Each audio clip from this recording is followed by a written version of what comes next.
It's just unbelievable. I've been waiting my whole life for this, and all the losses are worth it now, and this is just the beginning. Friends and family who have been believing me all the time when there have been times that I didn't believe myself. I sort of like proved to myself that I still got it. You had to go 4-0 this year in Elite Pluses is absolutely crazy, and I think it's just a good building block. Hopefully earning Player of the Year, that's been one of my long-time goals. When I came in US for the first time in 2022, I only had one goal in my mind. It was to be the first Finnish disc golf player to win the Disc Golf Pro Tour, and I did it today. First advantage.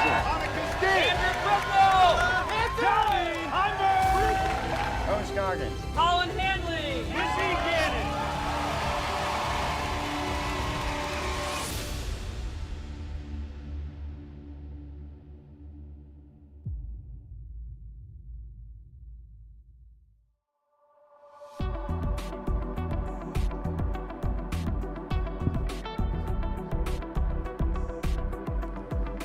The incredible backdrop of the Green Mountains welcomes us to Smuggler's Notch Resort and playoff season. Competitors vying for extra points as all mountain trails lead to the Tour Championship. Today, we start the Disc Golf Pro Tour playoffs presented by Barbasol.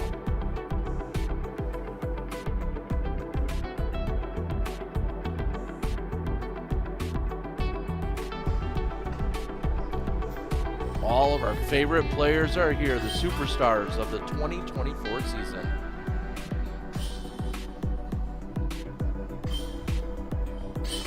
Multiple event winner Owen Scoggins, Ella Hansen also having an incredible year.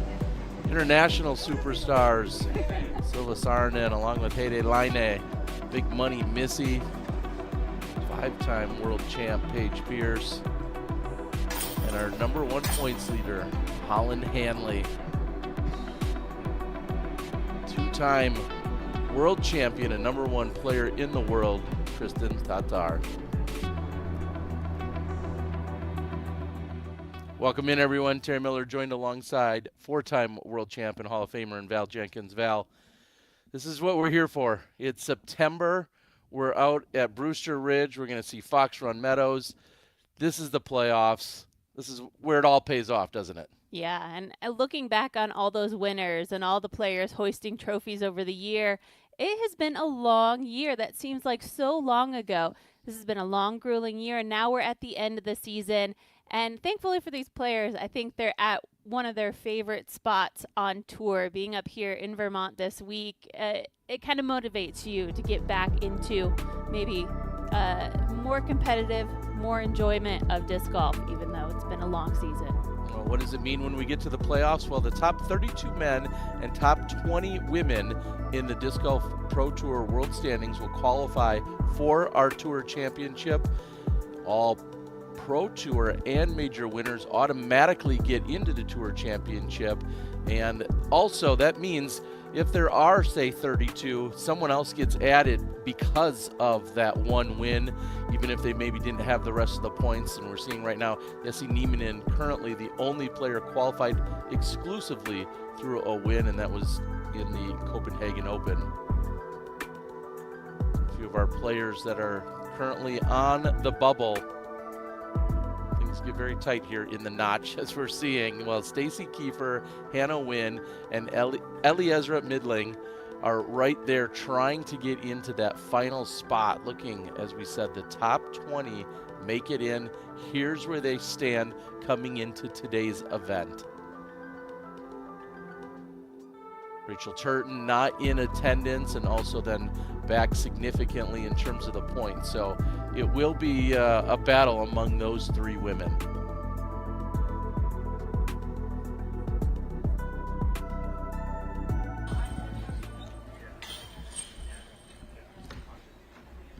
Holland Hanley getting ready to go. She is our number 1 in Disc Golf Pro Tour World Standings. Also first overall in Statmando's official wet power footage, rankings. yeah. I thought you said wet-footed. I was like, same. It's been an incredible year for Holland Hanley, coming off of her win just a couple of weeks ago at the Great Lakes Open. And And what redemption this must have been for Holland after coming so close in the World Championship. We all felt like the title was hers, and the nerves truly got to her in those final rounds. And to come back, to play on such a treacherous course and come out with a win, that's a good feeling to be back on top. We take a look at her progression over the last few seasons since getting onto the scene. 42nd back in 2021, then quickly jumped up into the top 15 last year, 4th, and currently sitting in 1st place in the 2024 season. Things are certainly trending in the right direction, and she has fought and clawed her way to be at the top. And so I think for Holland, going into these last few events as our #1 player, that's a great way to end the year after such a successful season.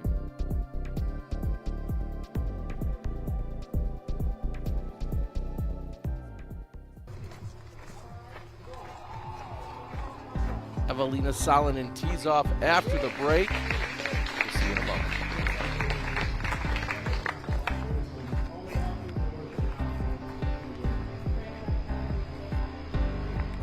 Discraft.com, your ultimate destination for exclusive player-inspired releases, collaborations, and collections.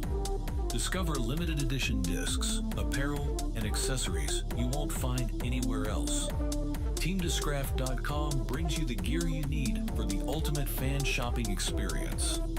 Don't miss out on these one-of-a-kind items. Shop today and rep your favorite team. Tie at the top. She has to make it. No way!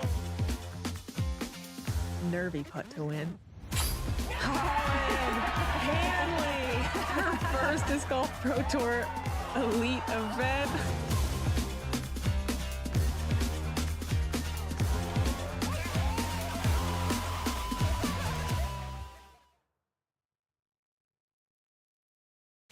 At LL Bean, we've been innovating for over a century, making great products better so you can feel better.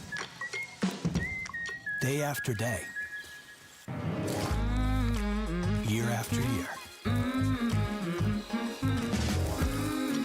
Outside together since 1912.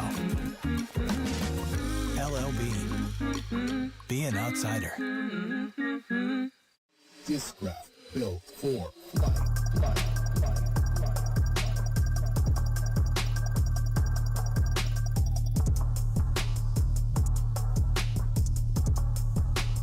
Built for flight. Feeling great starts with a great shave. Today, the world is in the palm of your hand. Or at least this can is. For over 100 years, Barbasol, it's a can of can-do.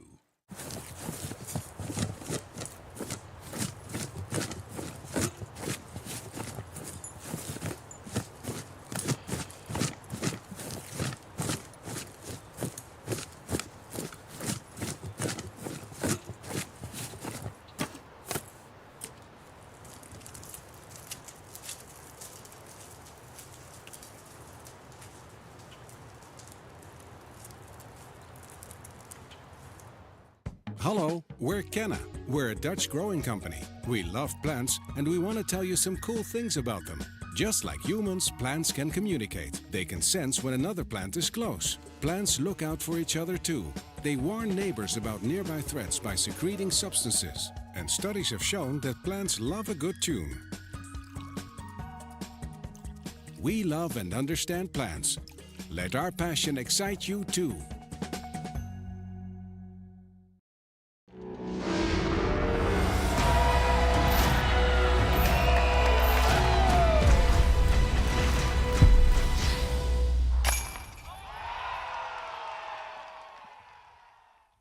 The Green Mountain Championship is brought to you by Smuggler's Notch, America's family resort, and Discraft, the worldwide leader in disc sports.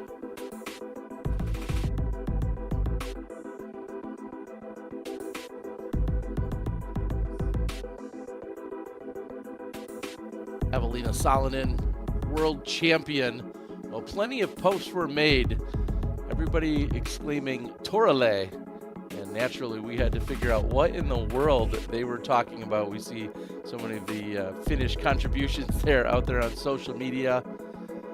We had to look that up. Everyone wondering. You'd think maybe congratulations, but not quite. It's a slight variation of that. In fact, Torale is translated literally as "let's meet at the market square." That's an expression of celebration whenever a Finn experiences sports-related success internationally. I think I asked her about it shortly after Worlds, and she looked at me like I was crazy. Like, why do you know that word, or what are you saying? Well, we got to be up on all the lingo. And of course, what an incredible achievement for Evelina Salonen. Everybody to the 2024 Green Mountain Championships here at Smuggler's Notch Resort, presented to us by Barbasol. This is the first round of the FPO card, our 940 starting card. Let's welcome first to the box, from Pinkala, Finland. She's our current reigning world champion of disc golf. Let's give a warm welcome to Evelina Salonen.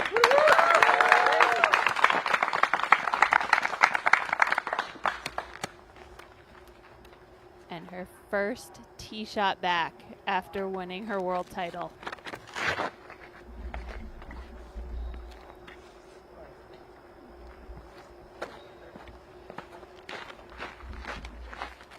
Pretty good. Next on the tee from Seattle, Washington. Let's make some noise for Ella Hansen.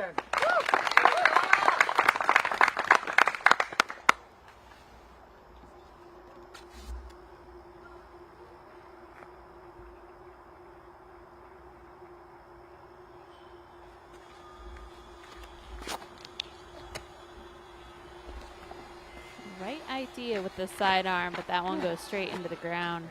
Next on the team, joining us from Rosebud, Arkansas. We put our hands together for Cat Birch.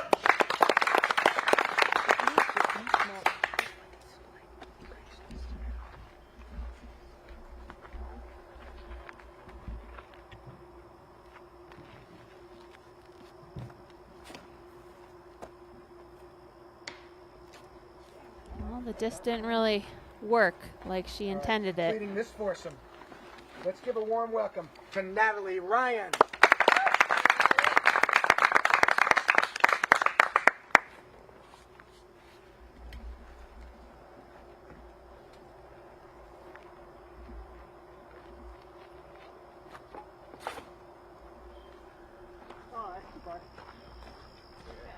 There is that OB line.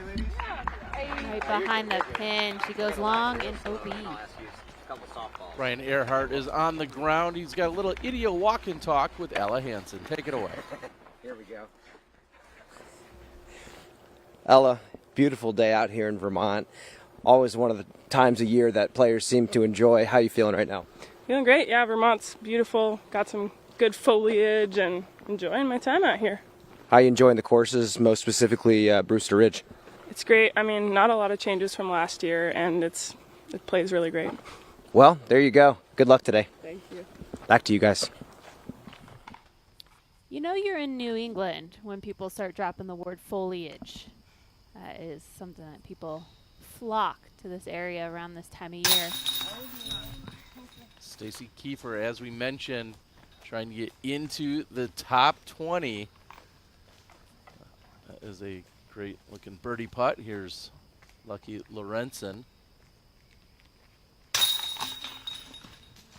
And with that, a hot start. 3 under through the first 4.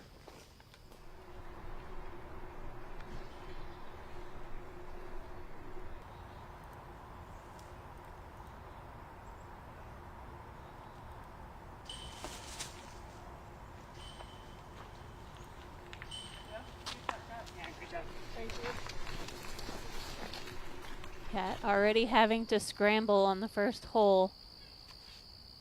One of the most open holes on the course. This is really what Brewster Ridge is about. These straight tee shots, tunnel lines.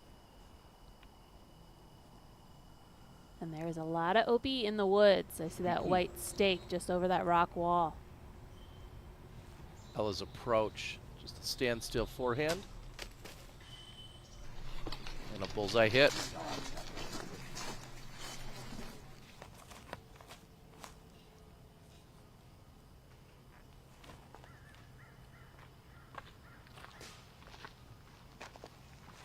That'll put Lorenzen in position to save the par.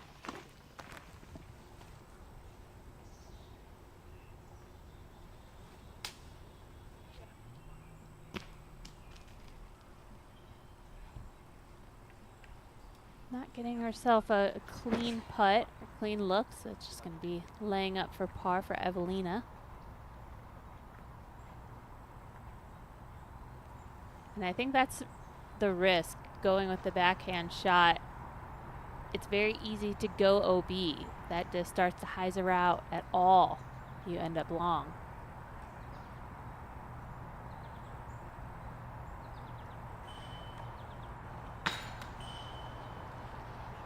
Par attempt by Natalie is low, which means she will open with a bogey here on hole number 1.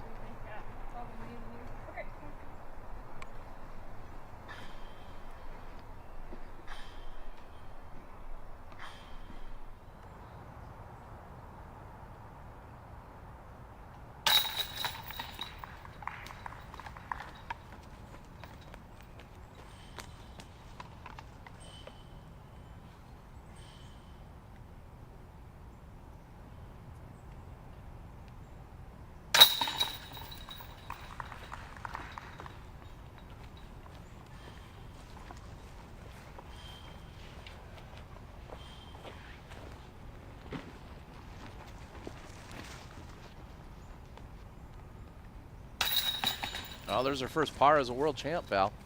It's going to be a lot of firsts today.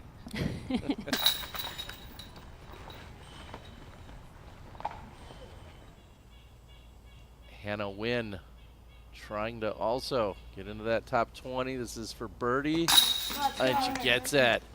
Hannah, first birdie of the day.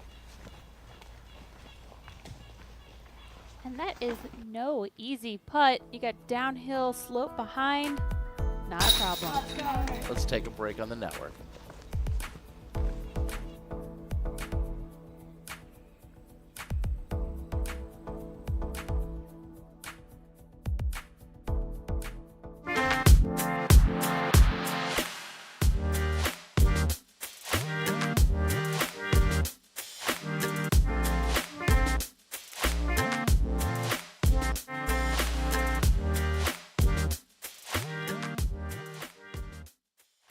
I don't flex, I'm a success. I don't flex, flex.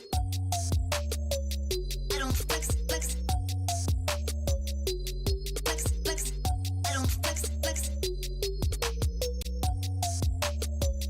I don't flex, flex. I don't flex, flex. I don't flex, flex.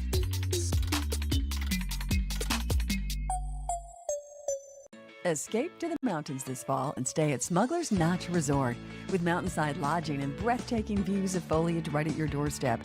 Conveniently located in the heart of Vermont, Smugs has everything you need right at your fingertips with many activities to choose from. Go apple picking, biking, or take a scenic cruise on beautiful Lake Champlain. Explore our local community with specialty shops, fine dining, and antiques. Book 3 nights or more and get the next night of lodging free.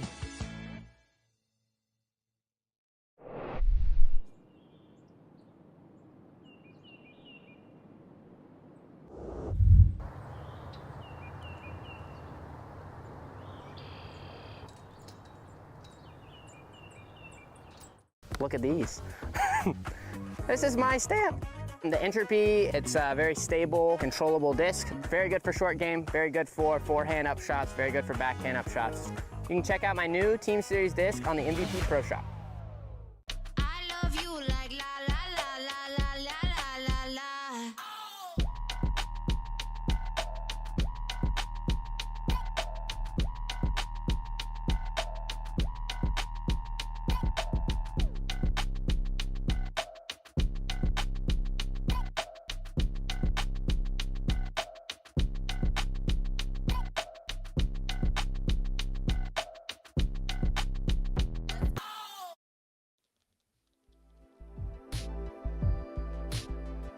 Welcome to the Disc Golf Network, where right now offering 25% off your first month. We have plenty of disc golf coming up in the next month. Use code GMC25.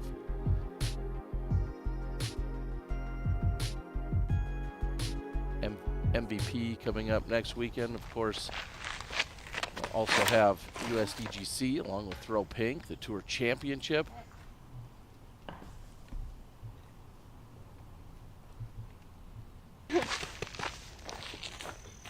Off the mark for Salonen. All they really need is to aim toward those roots right in the middle of the fairway, slightly climbing up the hill. There's a lot of placement shots here in the woods. Ella gets through. Flirting with danger. Had that hit right, it would have definitely gone out of bounds. Here's Stacy Kiefer. That was a bogey look.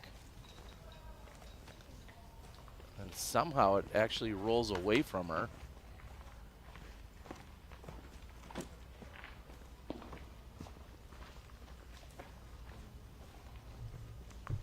This putt looks to be about the same distance, if not longer.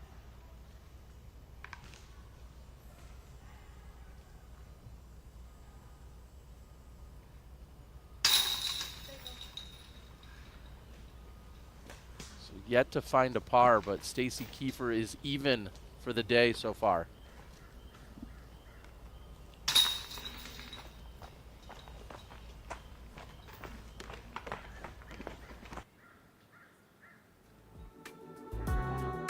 As we take a look, Stacy came in 20th place. She was our final qualifier at the beginning of the round, and right now has lost 2 positions and has fallen to 22nd. So we'll keep an eye on all of our competitors around that cut line, so to speak, or that bubble position.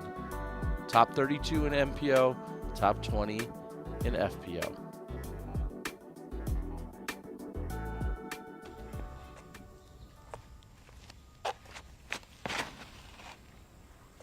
The shot heads downhill, exactly where Lucky's going.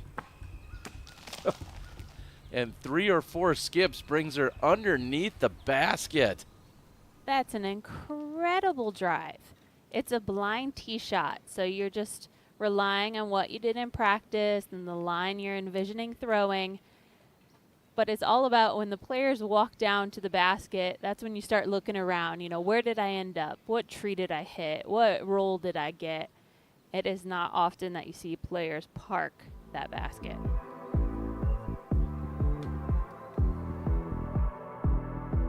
Renson will jump out in front as a solo leader when she moves to 4 under with the tap-in birdie coming.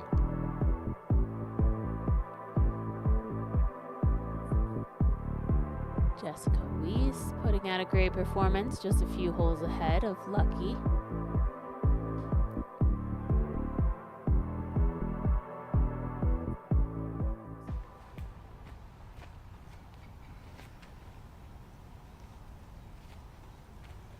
This makes the basket look closer than it really is.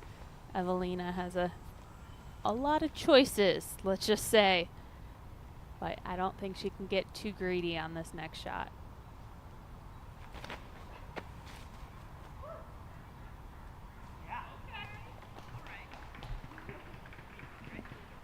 Well, that just quieted me up.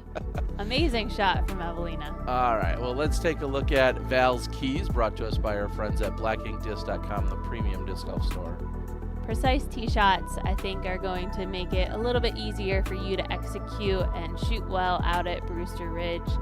And Evelina just showed us scrambling is going to be crucial. If you don't find yourself in a good position off of that tee shot, you need to make sure you can find a window to get near the pin so that you can have a putt.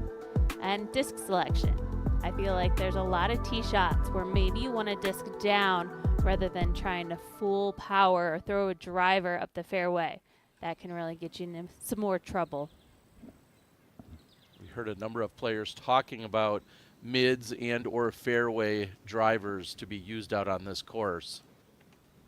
So certainly listening to your keys there, Val. Forehand approach, no problem for Ella Hansen. Follow this hard.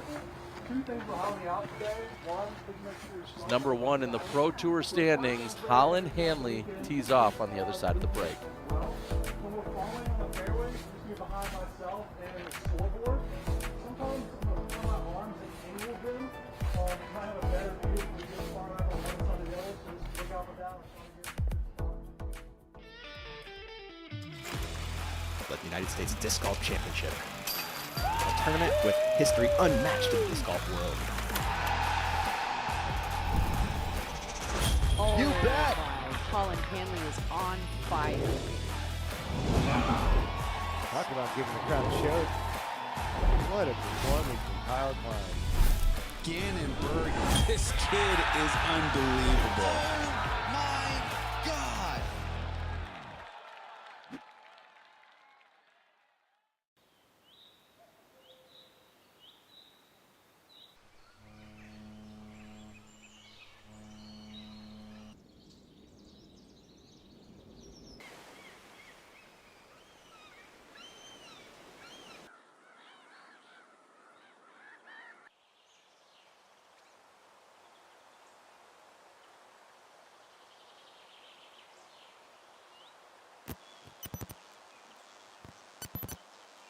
If you want to know what a disc is going to feel like before you get it, you have to check out OTB disc. The first thing I'm looking for when I grab a new disc is the feel of the disc. It's got to be confidence instilled. Virtually in your hand tells you what the disc is going to feel like, how heavy it's going to be. It's everything you want to know before it shows up to your house. It's really, really helpful in not only finding a disc that looks beautiful, but is also exactly what you're looking for it to feel like. Of course, when you're dealing with OTB, you're going to get only the best. Do you want a fantastic Vermont adventure that's close to home? Smuggler's Notch RV Village is the perfect getaway, surrounded by outdoor opportunities and beautiful views in the heart of Vermont. Make unforgettable summer memories. Smuggler's Notch RV Village is pet and family friendly. Get the most out of your RV this summer at Smuggler's Notch RV Village. Book your stay at Smuggler's Notch RV Village, Vermont's newest RV campground. Visit smugglersnotchrvvillage.com or call us today.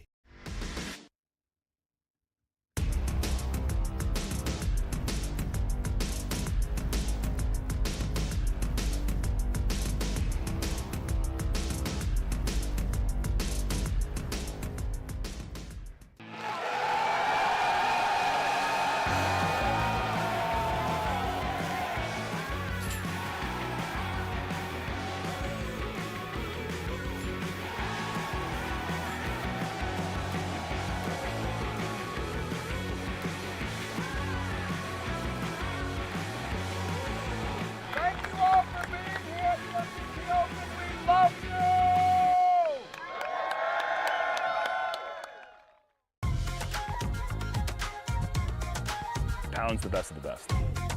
It's the quality, the craftsmanship, the vision for what a bag could be. I don't think anyone's disputing that it's the best made bag.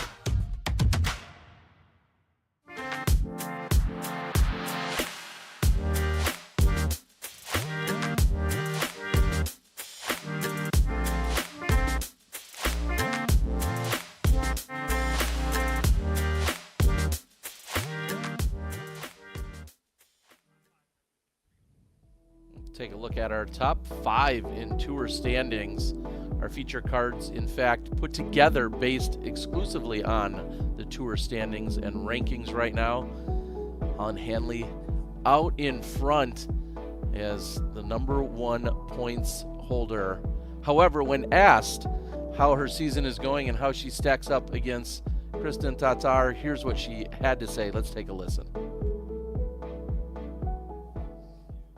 I mean, that would be huge for me. I feel like, we've all kind of been chasing Kristen, it feels like, for a couple years. I know I certainly have been. And I feel like I'm still chasing her. She's maybe had a few off events, but she's still absolutely the #1 player in the world. And so, yeah, I mean, I've been coming for that spot for a while. I still feel like I'm chasing it. And I'm hoping these next 2 events I can hold on to it.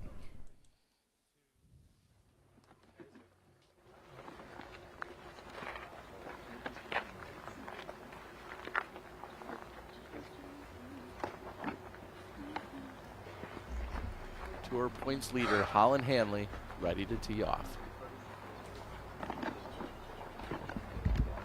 Good morning and welcome everyone to the 2024 Green Mountain Championship presented by Barbasol and hosted by our friends here at Smuggler's Notch Resort.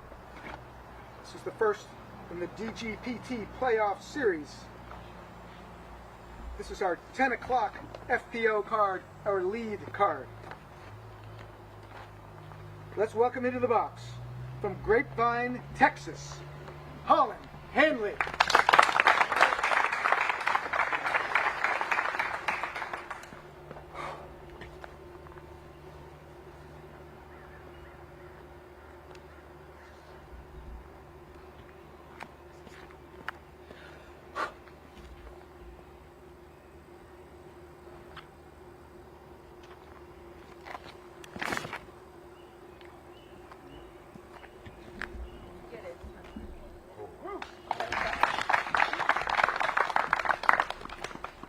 Stepping in next from Beacon, New York.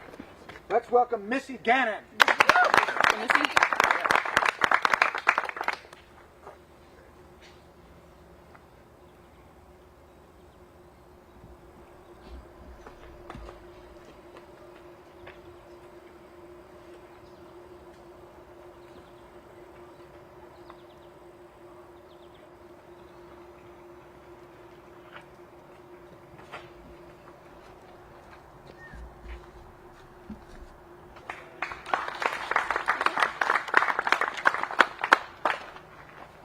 Next up, from Los Angeles, California, let's put our hands together for Owen Scoggins.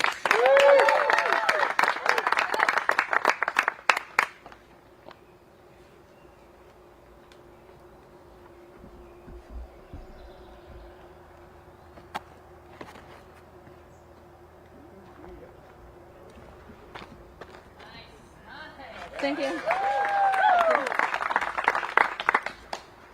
And completing this foursome, joining us from Pärnu, Estonia. She is a two-time and current world champion of disc golf. Let's make some noise for Kristen Tatar.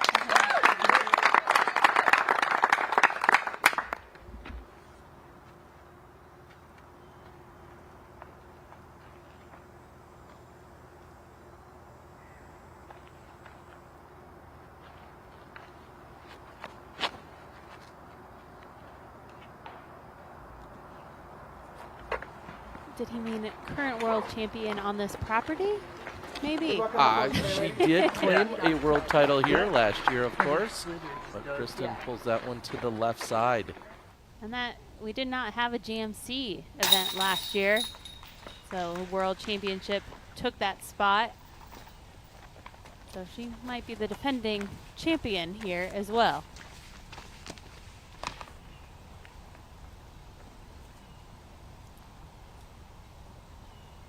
Hansen in for birdie. Now world champ Evelina Salonen.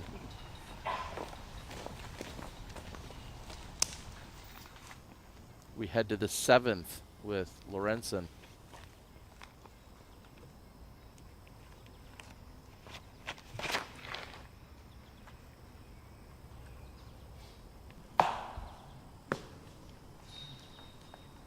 The fact that we couldn't see that disc, I mean, that held a perfectly straight line.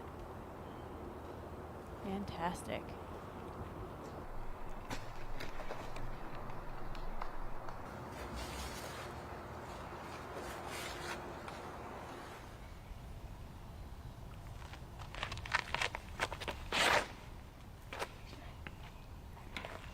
Off the mark again for Salonen off the tee of 3.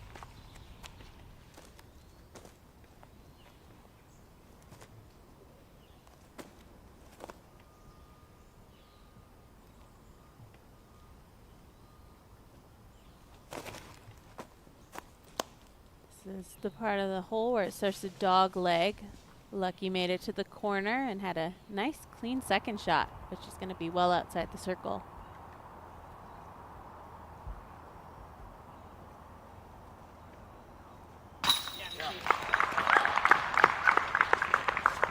And we see Missy Gannon.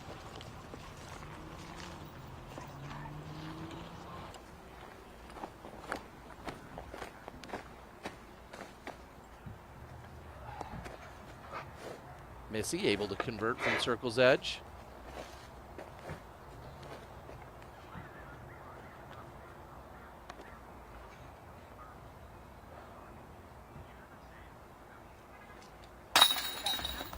Short range, no problem for Hanley. Well, Scoggins will be even closer.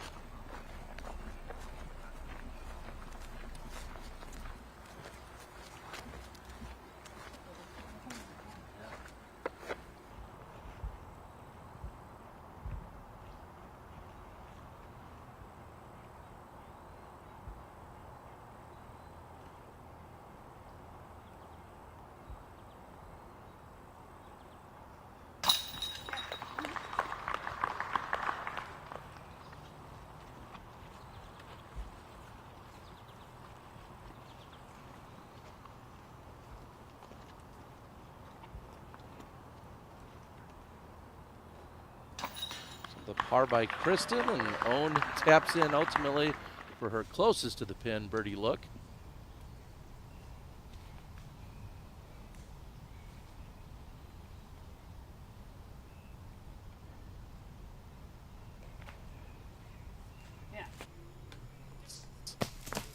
And from there, she'll have the chance to save a par.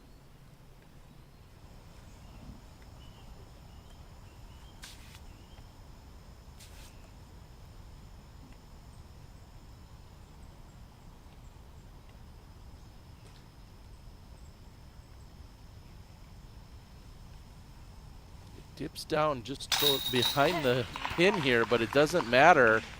Hansen, solid putt to go back-to-back birdies on 2 and 3.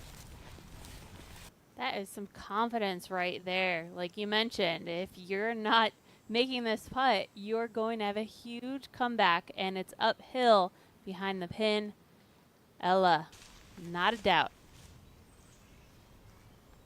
Certainly worthy of rolling that Zuka replay as Lorenzen is just going to pitch up next to the pin. And it looks like she'll be collecting what I believe is only her second par of the round.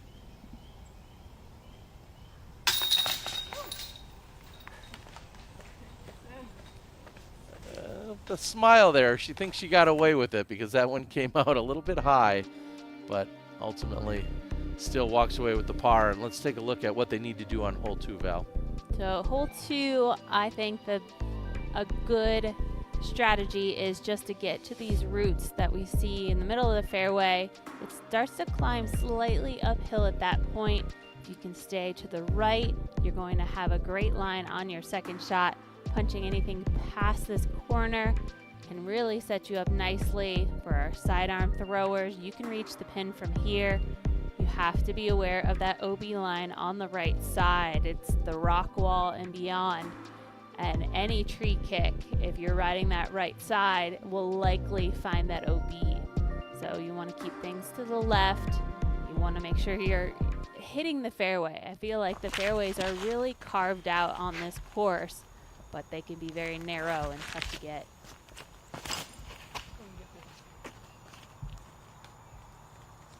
Offline the whole time. And I think that just goes straight OB. It was silent. The moment you want a tree to hit, tree to kick you, nothing jumps in the way to help out Holland.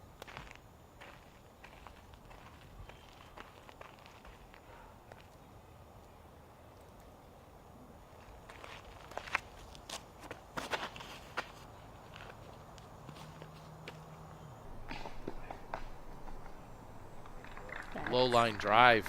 That's perfect.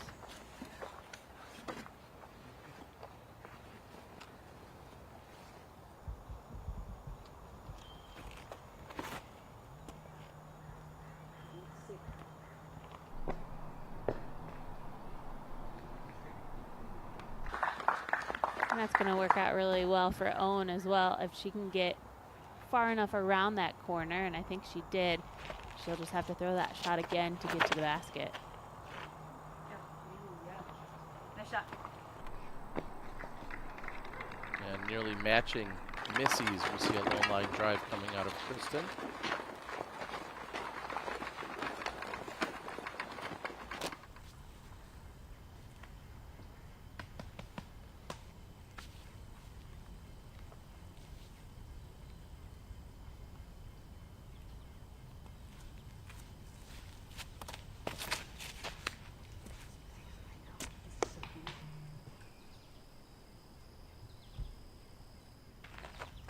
some fairways. If you just don't hit the fairway, you get sent into jail.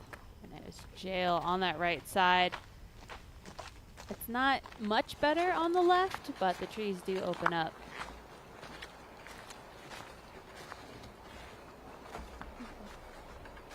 You guys agree with about here? Brian Earhart is out there on the ground. Brian, what is Holland going to be looking at after this OB shot?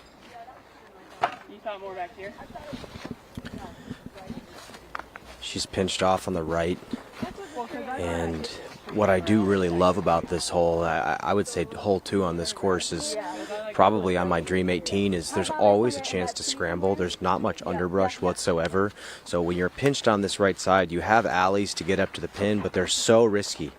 The temptation to go down that right side is right there, and I think it's enough for a lot of players to try it.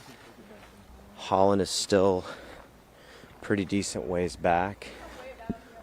You can get a little bit more conservative and try to play up to the left and have a lot easier look to save the bogey.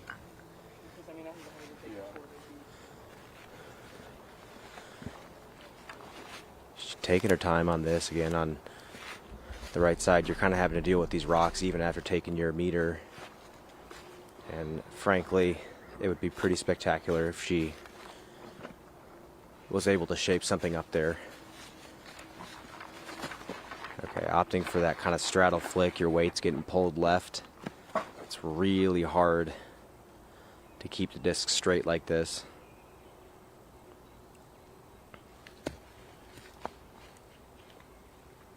Gotta keep the weight on that right foot. Yeah. Clips a tree. But that kind of pop style forehand makes it much easier to throw from that position. Up and down for bogey ahead. I wish they would put the OB on the inside of the rocks. Just gives you no space. Appreciate the call there, Brian, and we're going to catch up with Ella Hansen. You really want to get over that corner rock wall to give yourself an easier putt. Par 5 8th, and Lorenzen making it look somewhat easy out here today. Finding dead center fairway again.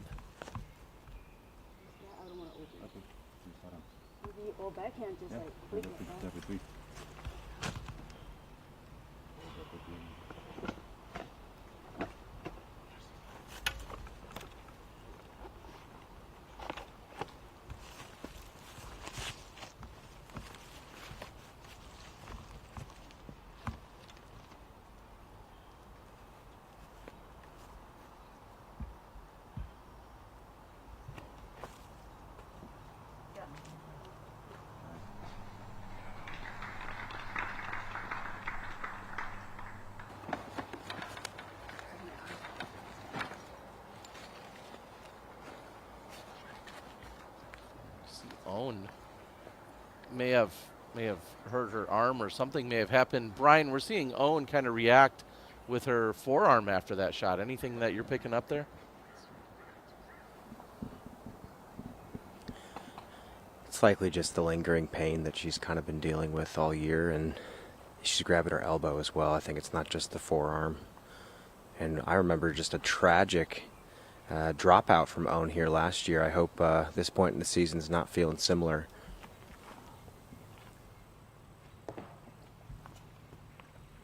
Not enough height for Missy Gannon on the approach. And yeah, thinking about Owen having to withdraw from the World Championships at this exact property last year, that certainly comes to mind. Owen also opting not to be at the PDGA Major, which is the Tim Selinsky U.S. Masters this weekend.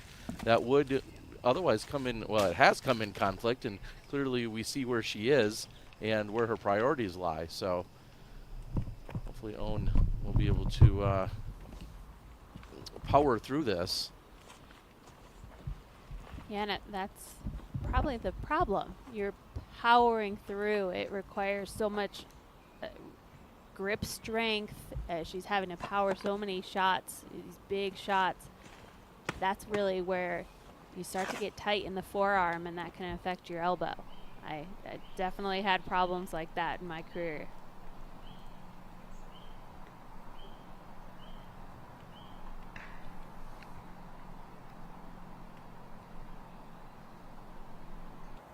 Couldn't tell if that was a slip, but that was first available for Kristen, and thankfully it stays in bounds.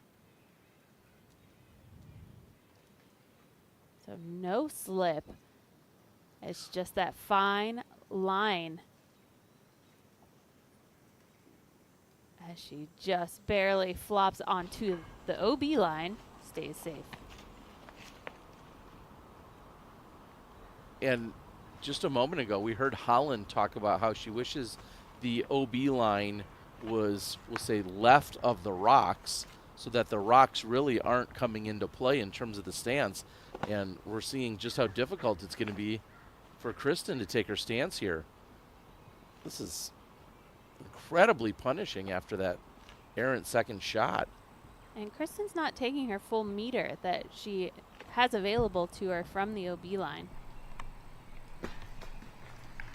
And it looks like she'll still be able to salvage the par, but a little additional stress here on the second hole, especially after such a good tee shot.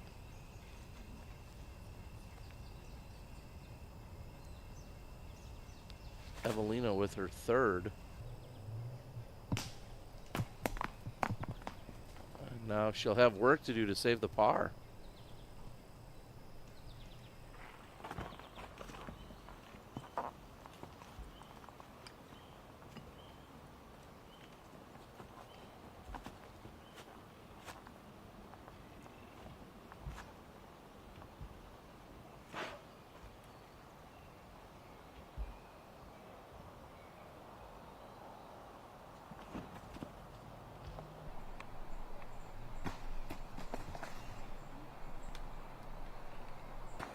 Hanley's able to access the green with the standstill.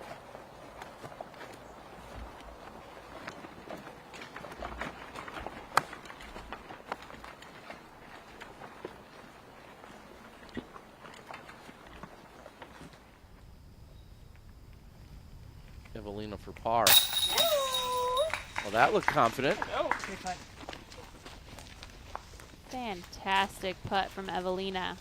Where I do feel like those last two putts were a little shaky. And of course, that's in her, iffy zone when she's much closer. But I feel like getting her farther from the basket, she has a more confident stroke. And that proves it. Enough to roll the Zuka replay as we catch up with Missy from long range. She's going to come up just short. I feel like hole 4 and hole 2, it's easy even for viewers maybe to get them confused out here. They're similar shapes. Brian, am I hearing, though, that hole 2 is this one of your favorites on the course? Oh, yeah. And what I love about it is it's not a long par 4.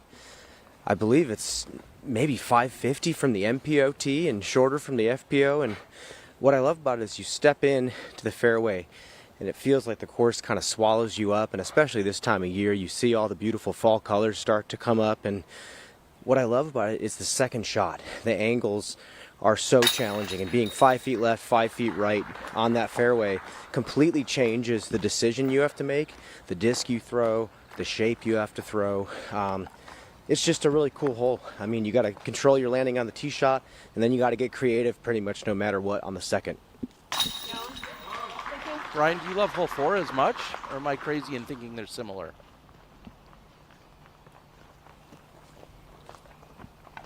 They are somewhat similar.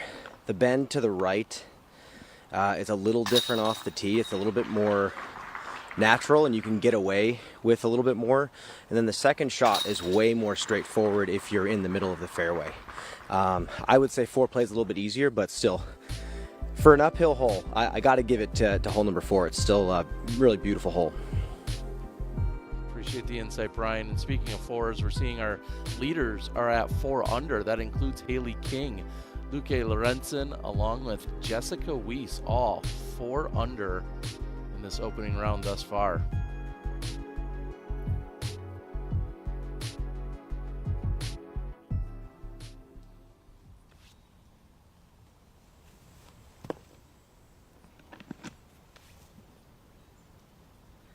Sorensen on 8.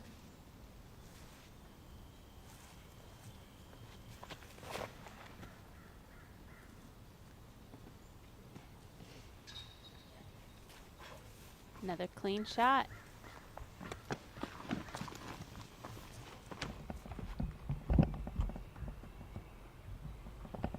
So this is a blind tee shot. They're throwing uphill. And they're aiming for that V tree in the distance. Owen gets the distance. She's going to be basket high.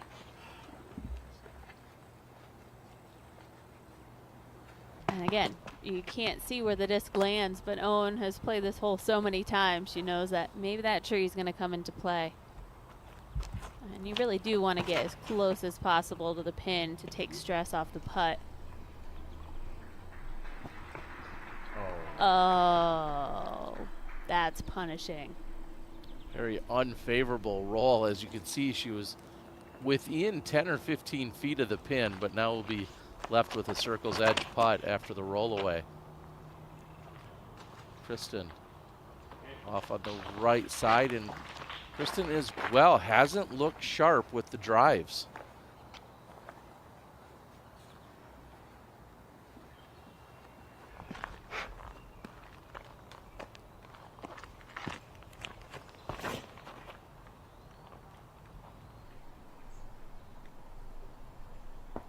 Hanley looking to bounce back, and she'll have a putt from inside the circle.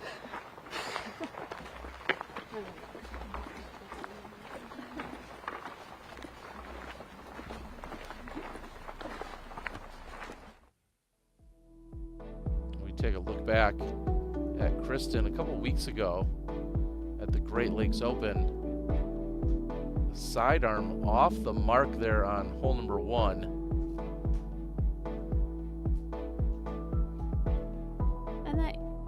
Used to be Kristen's bread and butter. She was throwing her sidearm just so pinpoint accurate with full distance, and it just seemed to continue to get her in trouble. And I really feel like throwing backhand and sidearm is so beneficial out on Brewster Ridge. Maybe not as powerful as shots as you would throw at D-Glow, but you need to be accurate.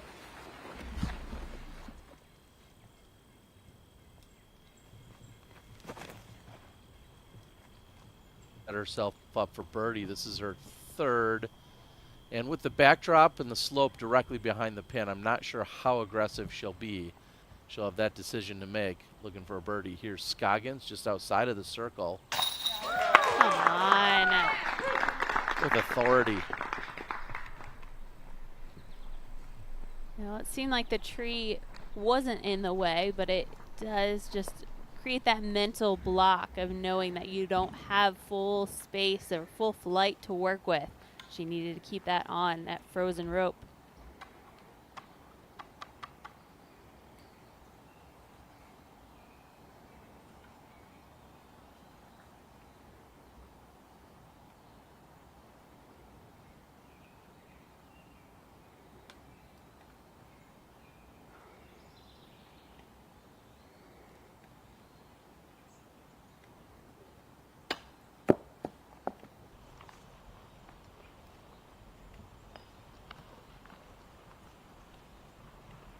That's always frustrating. You feel like you really gave it a good effort, a great power. She was so far from the pin, so she needed all that power. Just leaves it a bit too high. She has to be thinking tomorrow when she comes back, she can throw that exact same tee shot and just hope for a better reaction off the ground. As Holland, though, bounces back after the bogey, comes back, picking up the birdie on 3.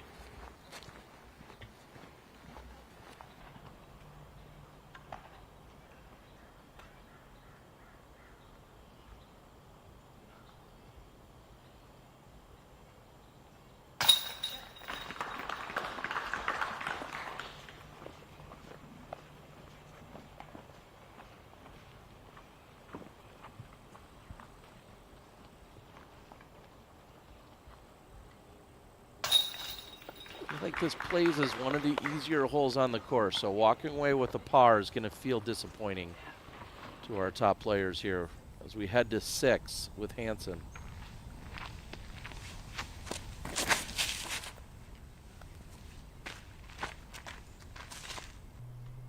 Does it have just the right amount of slide, a little bump off the tree, and not a bad place to be. I'd rather be just slightly deep on this one rather than coming up short. Then you have an uphill putt with really no danger on the comeback.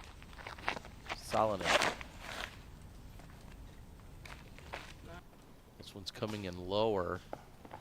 And like Lorenzen will get a couple of skips. However, she'll be putting downhill.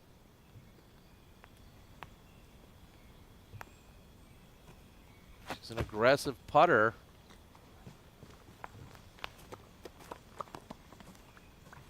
Off the mark, but likely a par coming up for Lorenzen.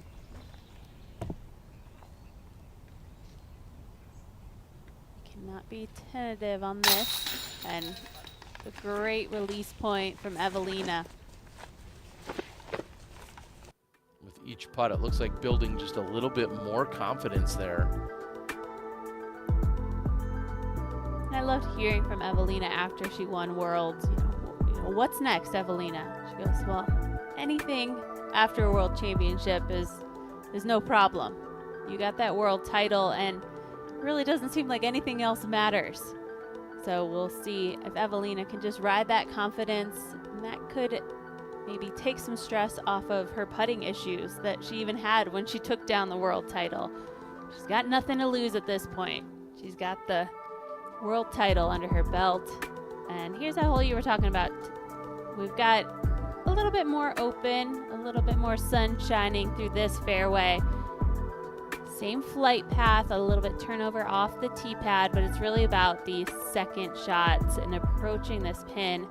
That rock wall corner can really catch players and leave you outside the circle. Not likely to get a birdie from there unless you have a miracle putt.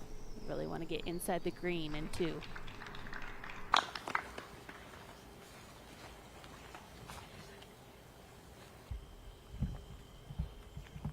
Incredible start for Scoggins, getting the first 3.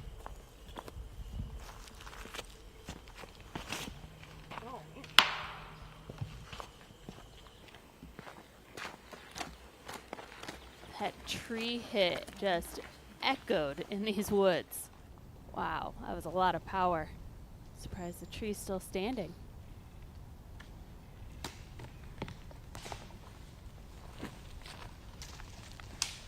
A poor attempt coming out of Hansen there.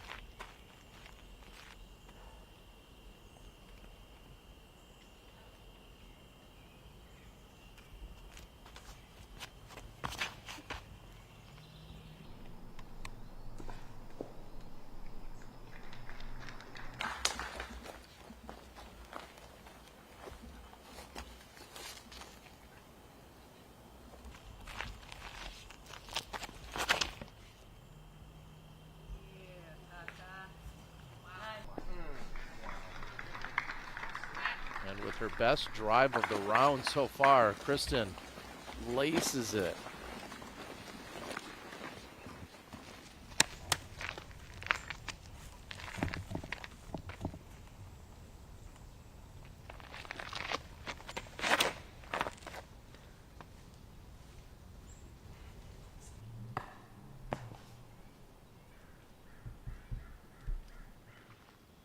That won't be too bad for Evelina. Yeah, it's always tough to say on hole number 7 whether or not a kick like that was actually really good or really bad. It's just a matter of how is she going to line up with one of the gaps or one of the fairways that can bring her to the pin.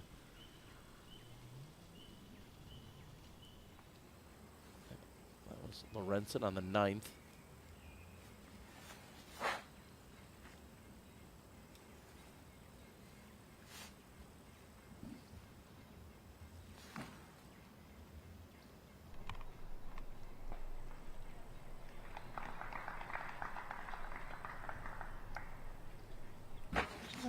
Wasn't able to get the full power being on her knee. It's going to be an approach from there. Trying to save par.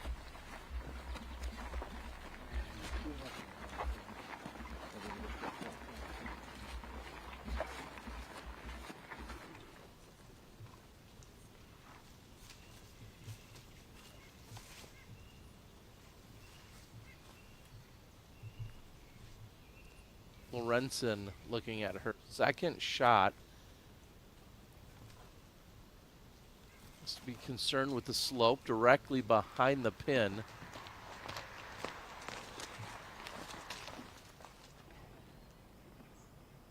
Yeah.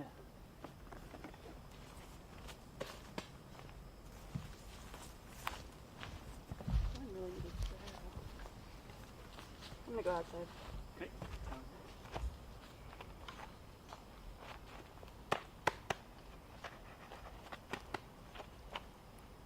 This is going to require such a precise line from Missy. She wants to make sure she's thrown in that gap on the right side of that rock wall. And she leaves it low. You're almost just sacrificing a shot right there. She knows she missed an opportunity.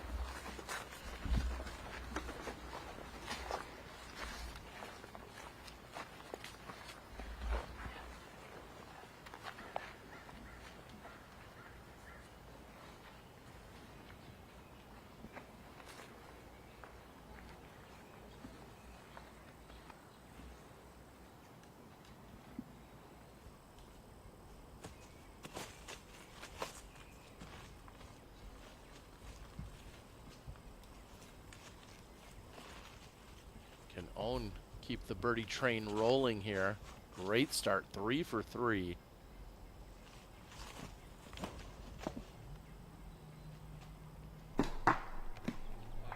And most likely, I'm going to give her a pretty good chance of converting from there. Scoggins trying to pick up 4 in a row.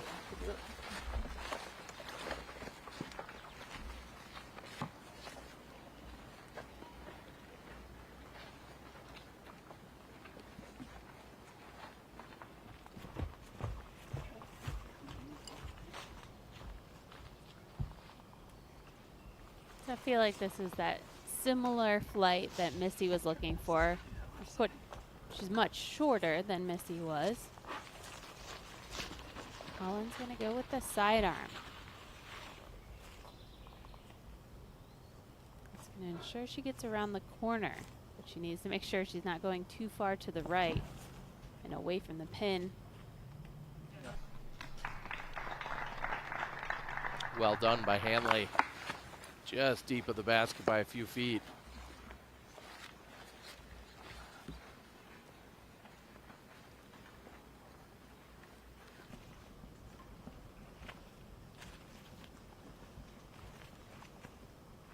Prime position for Tatar. Gives her the option of forehand or backhand. And I'm surprised to see her going with the forehand. It seems like a more difficult line.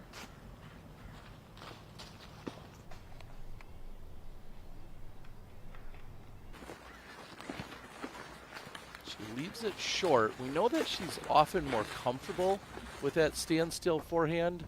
However, I'm not sure that one's going to instill any confidence with the way that she ultimately executed it.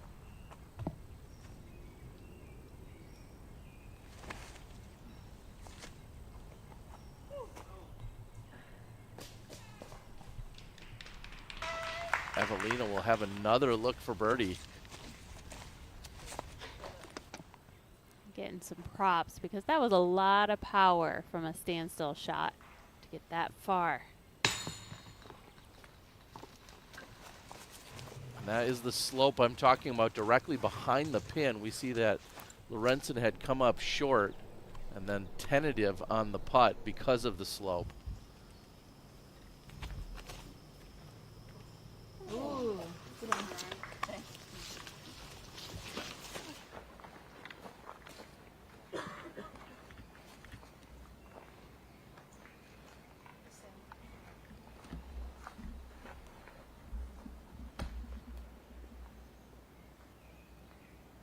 Owen steps up, volunteers to go first. She's about the same distance as Kristen is.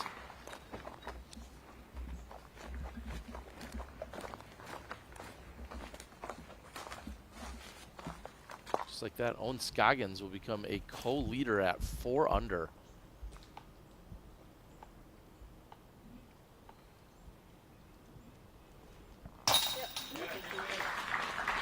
Kristen in for birdie.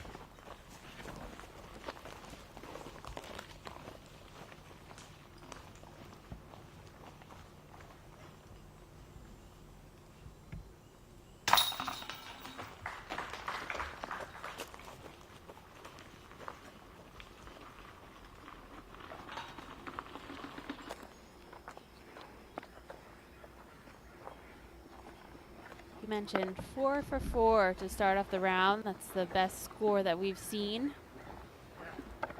Lucky held the lead when she was 3 under through 4.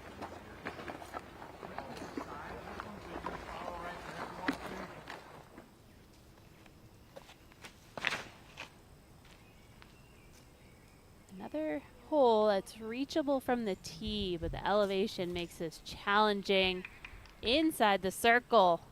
Lucky is putting for her birdie.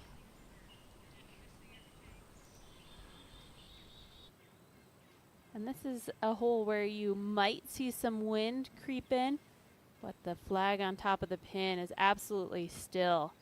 And that's so helpful because this line, you have to throw an understable disc to get that full flight, but you want it to hyzer back at the end. And that's exactly what her disc did.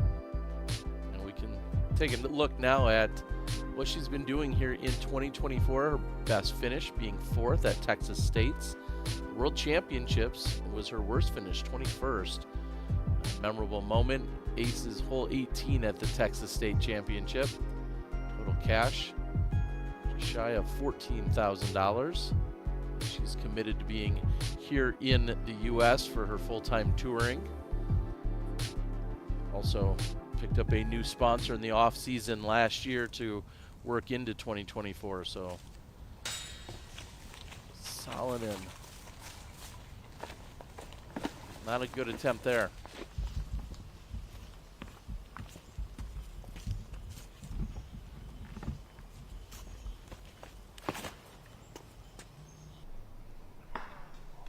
And a hole that sets up so well for the forehand is off the mark. Scoggins has gone out of bounds to the left side. So of all holes so far that you would think Owen would really feel comfortable, we saw the park job on 1. That one sets up, I think, great, but hole 5, she's probably counting this as a birdie, you know, when she's stepping onto the course already, so big mistake. And Kristen going, oh, well, I saw what Owen just did. Taking it OB, she leaves, Kristen leaves us on the inside. It's just likely going to be a par for Kristen from there. And at just 300 feet, you want to see a birdie opportunity. And Stacy Kiefer, colorful round so far, but back-to-back birdies on 9 and 10 to fight back to even on the round.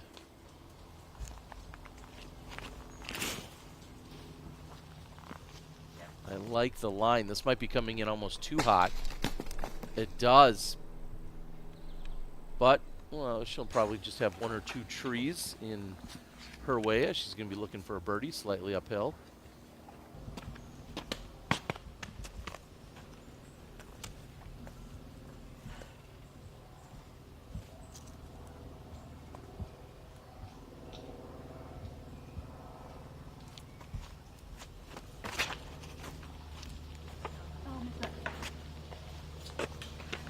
Backhand of the group comes from Gannon. It's pulled inside, so she'll have a downhill approach. Likely it'll be a layup.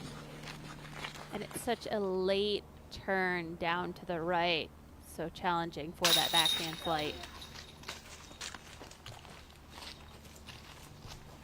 And truly a bounce back for Lorenzen with the birdie following the lone bogey.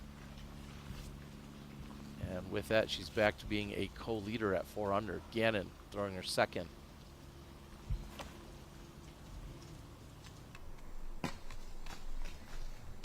And great control from Gannon. What I feel is very easy to happen there is you put too much on it, you come in at basket height, then it gets a skip, and it lands where, say, Hollins is, or even beyond that mark. And that's something that Scoggins will have to have the finesse for as well. and comes in short as it checks up just after the pin. Great approach. Yeah, and I think that's such an easy thing to do when you're throwing a sidearm. It's easy to put too much pop on it or put too much angle as it's landing next to the basket.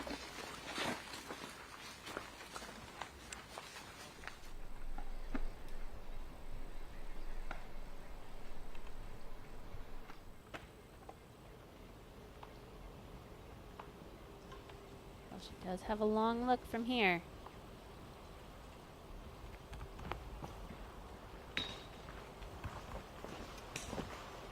Just low immediately out of her hand.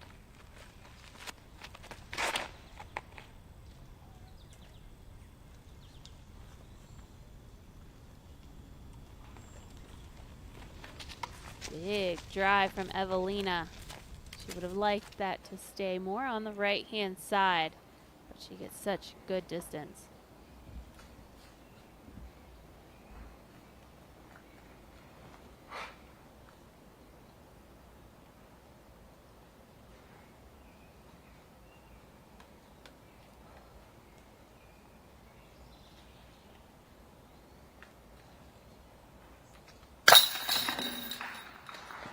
Straddle putt, not a problem for Hanley. She did have to deal with just one or two of those trees, but she had enough room, and she'll pick up the birdie.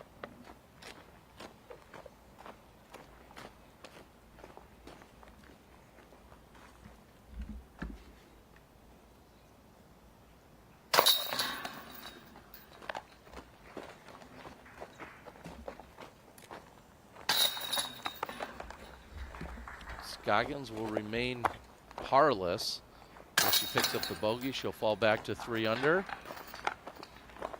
And Kristen is in for the par, and as they head to the next one, we're going to take a quick break on the network. We'll be right back.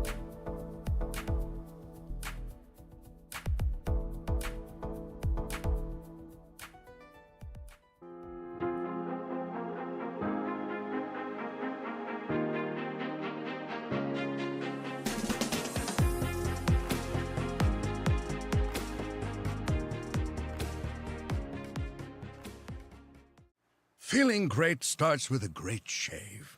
Today, the world is in the palm of your hand. Or at least this can is. For over 100 years, Barbasol. It's a can of can-do. What is the simplest way to improve your disc golf game?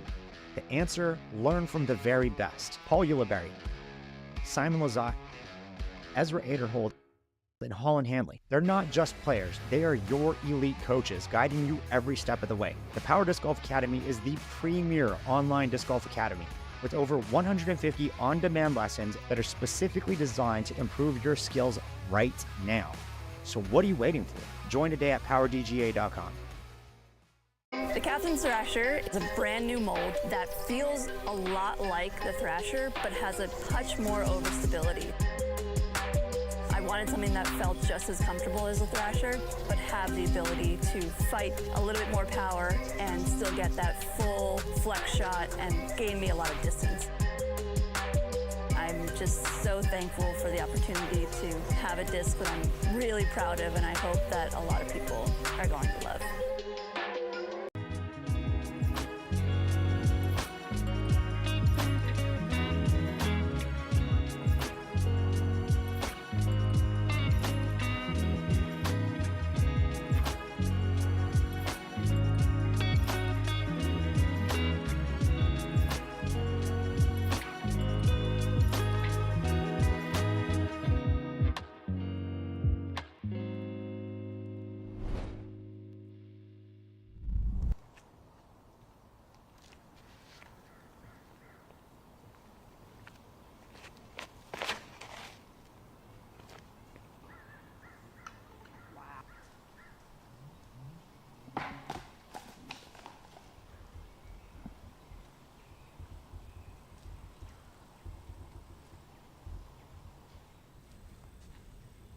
Solinen's approach gets hung up on the other side of the fairway.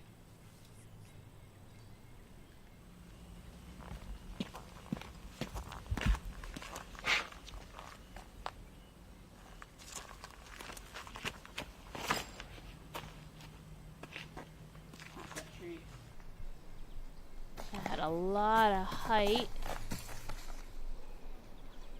But checks up just outside the circle. It's going to be a similar putt to what she just had to make.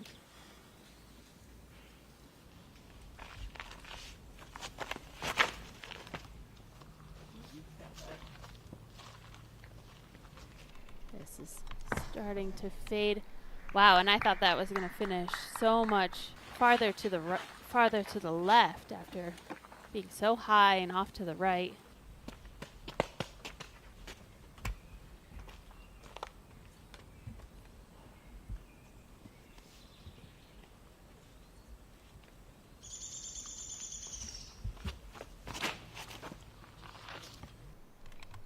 Low line drive coming from Missy. And too wide, so it catches a tree and she'll have a downhill look.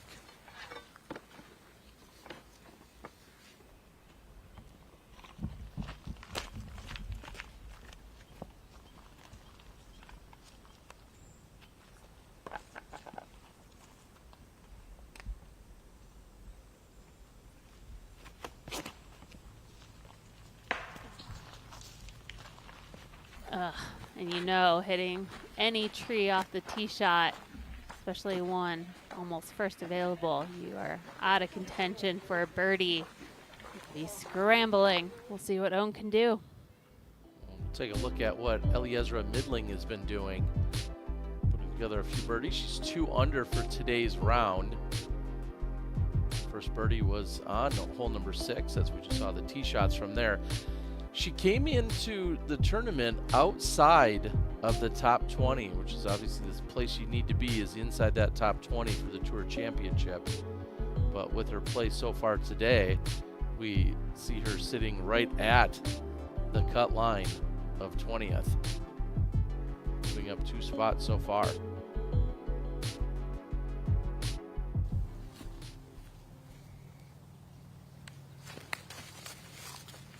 Wow, and Owen did have a window, but connects with trees on that right side.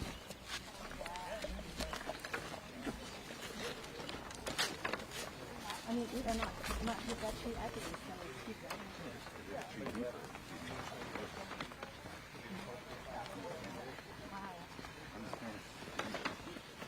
Isn't that always the case? If I didn't hit that tree.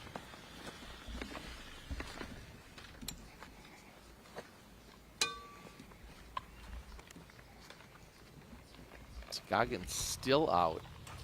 As you can see, this is really just a layup to the pin. And that's going to be back-to-back bogeys on her scorecard.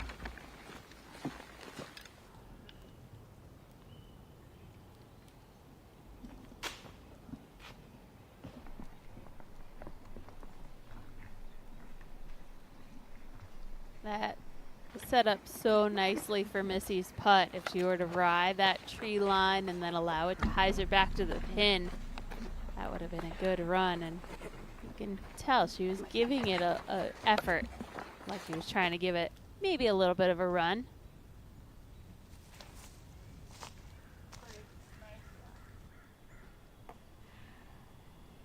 That is the third by Evelina on the par 5.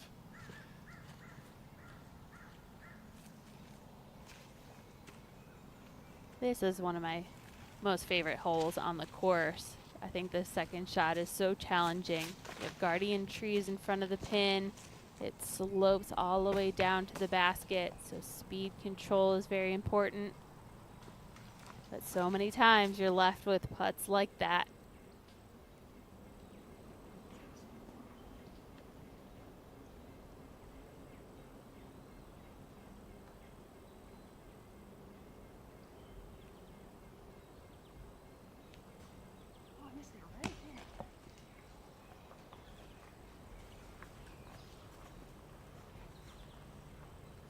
Holland shocking herself with that miss.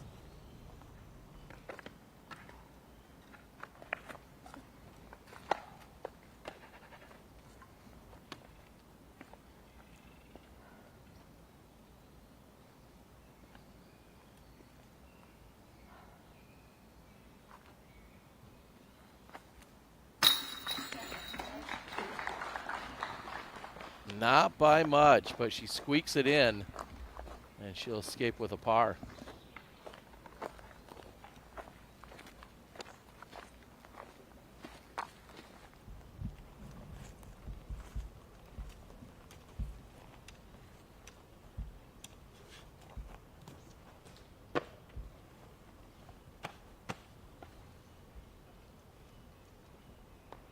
Kristen looking for just her second birdie of the round. And she gets it.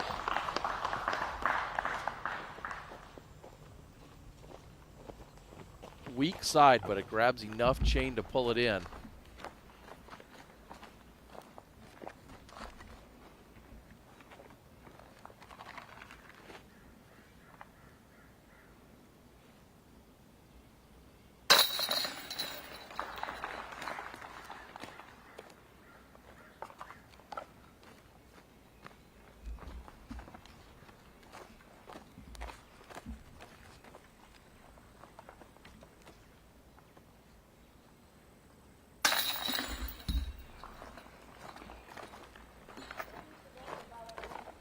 With the start that we saw from Owen, you wouldn't have guessed back-to-back bogeys on 2 of the easier holes. Lorenzen, this is a birdie look on 11. And that would have been for the outright lead.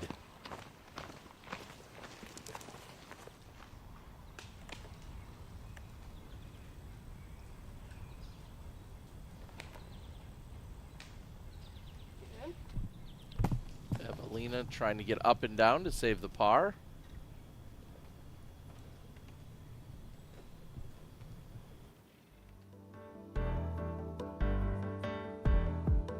Silva Saarinen taking a look at what she's doing today. She's also 4 under, getting the last 3 in a row, bouncing back after a bogey on 7. Yeah, and a pretty slow start compared to some of the other leaders that we've seen in today's round. And we take a look at her season, her best finish. First place, she's done that a couple of times, including the Swedish Open and Turku Open. 34th at the United States Women's Disc Golf Championship was her worst finish, and memorable moment, didn't finish worse than 3rd in European events this season. So impressive, the consistency that we saw from her. And she's already amassed more than $25,000 in earnings.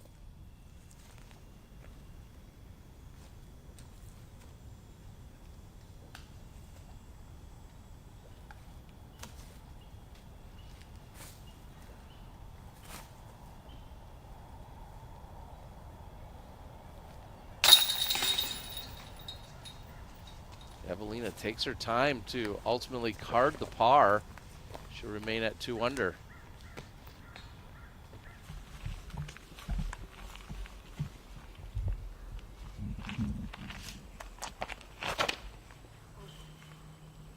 This is inside, but it looks like she's going to get away with it.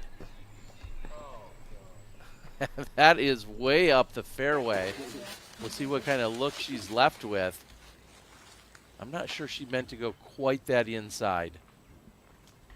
Yeah, it's a bonus if you can finish off to the left and climb that hill. This is a dog leg to the left. Oh, and a huge kick to the right. There is no OB on this hole. There is a rock wall that lines the second part of this fairway, but it's not marked OB either. But from where Holland kicked to, that just makes this hole so much longer.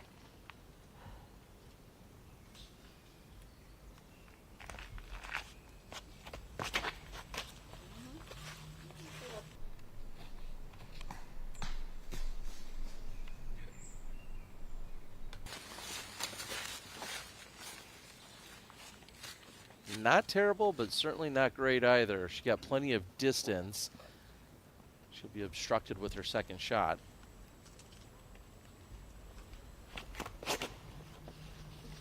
Owen coming off back-to-back bogeys. And that looked so great. But then at the very end, it nestles right at the base of that tree. So we'll see what Owen has to deal with.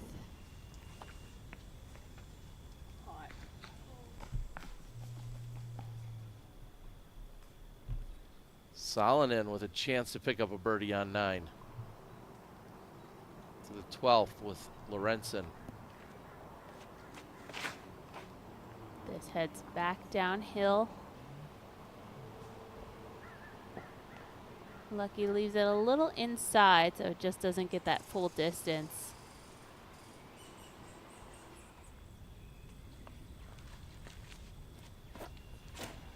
Check in with Cap Murch. Even through 8. And this looks like it's going to be deep of the pin, so she'll have an uphill putt for birdie on 9. Brian, we're seeing what Holland's trying to line up. What are you seeing out there for her? It's a tough scramble, and when you're thrown through that middle section of trees, you just want to advance the fairway. She's not going to be able to get up to the green from there. But it's really an interesting hole. If you want to cut the corner off the tee, that's where you kind of roll the dice and hope that you land in something, a favorable place, kind of like Kristen. There is a way to pure the gap, and you just go straight to the elbow, but that's a much more challenging line. And a lot of times you end up in these situations where scrambling for a par is not easy. I mean, you have a chance now, for sure. We hear the conversation as Holland's now going to be fighting for the par, as Brian was just mentioning. A lot of scattered trees between her and the pin, especially kind of surrounding the green.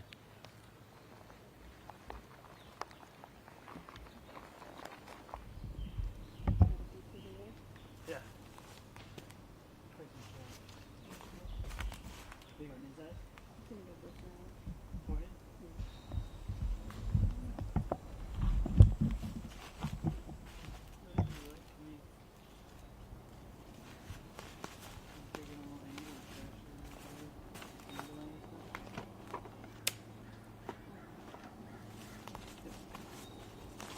Well, the footing's not great here for Missy, but the line looks nice.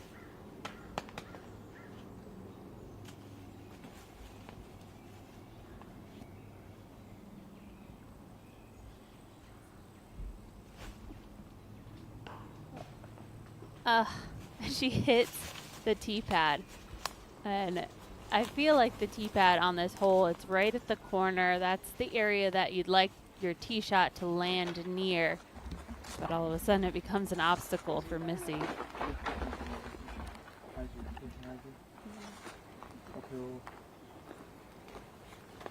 And from these shots on the corner, or really anything off the tee shot, you're typically throwing your second shot uphill. And so players have to focus on their release point, and it can be challenging to make sure you're throwing it high enough and you're releasing it exactly on the line that you intend to avoid the trees.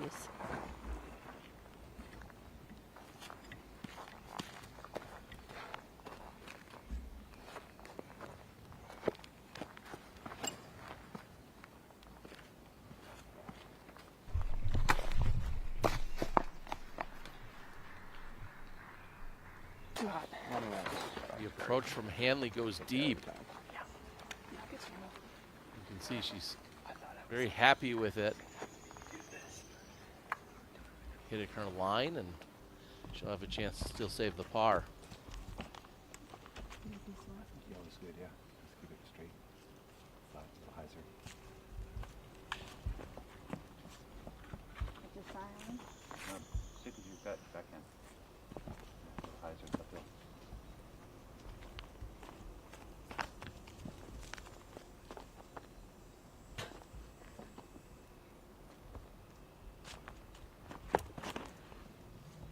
Justin telling Owen to stick with her initial plan, and it looks like it'll pay off. She's at circle's edge. Yeah, it's afternoon and I'm dead.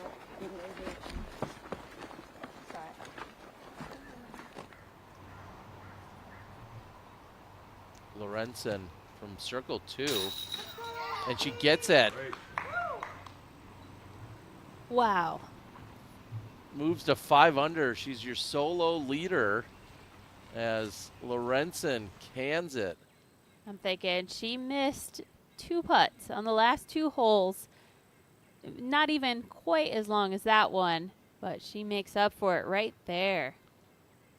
That is our powered by Naqua moment as Lorenzen is going to power herself all the way into the lead.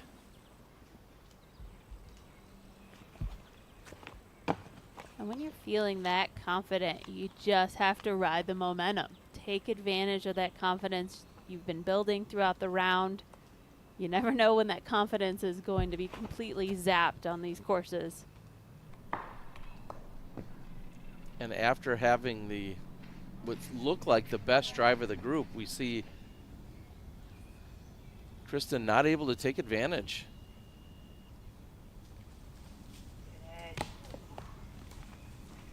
Murch's birdie attempt isn't good.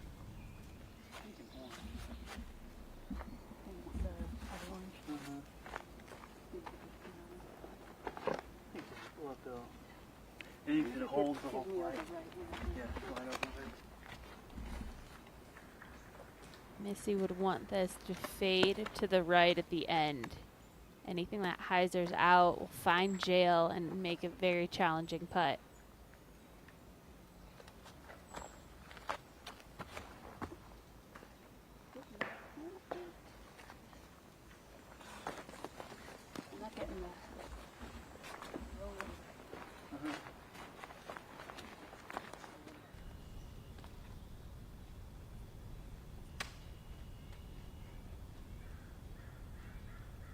Short range look for Evelina. Well, that could have stayed. Yeah, definitely on the right side, and now at least the same distance. A little more pressure on it as it's for par, but that one is in.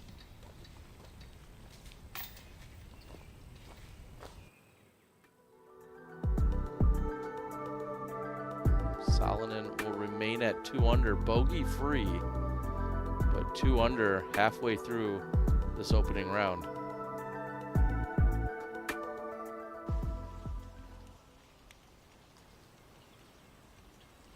Wow, and that tie for 4th goes all the way down to 11th place. A lot of players at -2 right now. Gannon's going to give one back. It's going to be a bogey here on the 7th.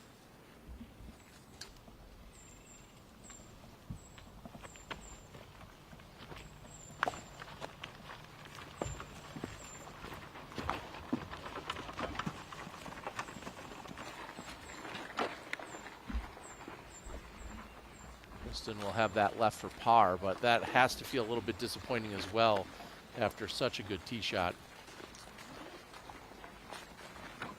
Meanwhile, you think of her card mates who were scrambling hard to try and find a par, and Kristen will be disappointed with hers.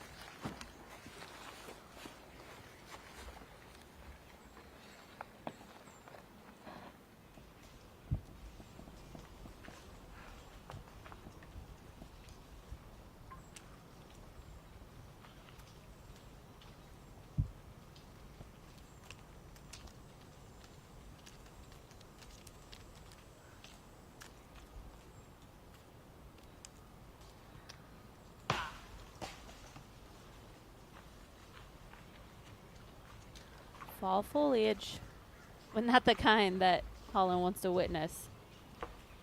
She has been left with so many straddle out, trying to get through tree kind of putts at circle's edge.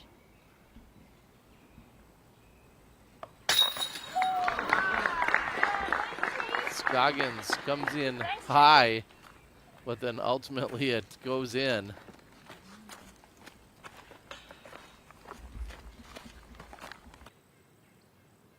Take a look at this. This is our Barbasol close shave replay.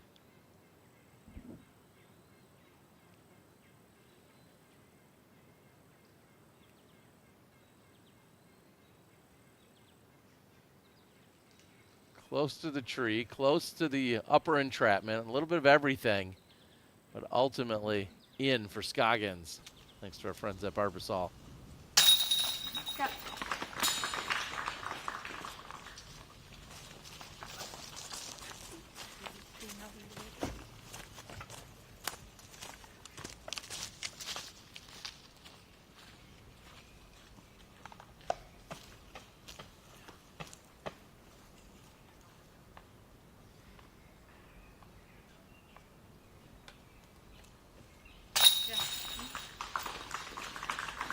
Par for Kristen.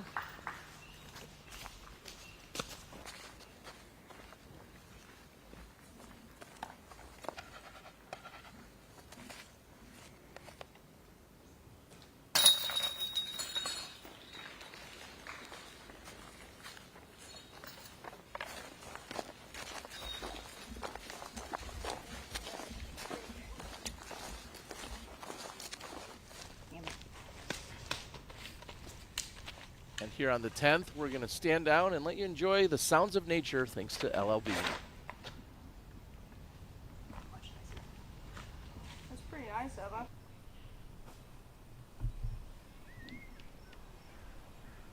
Champ shit.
Natural sounds brought to us by our friends at LL Bean, who believes that being outside is good for us in every possible way.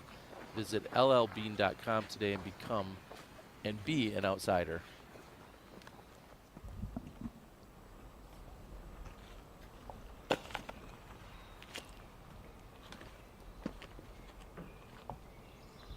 Climbing uphill on this tee shot with a slight bend to the right.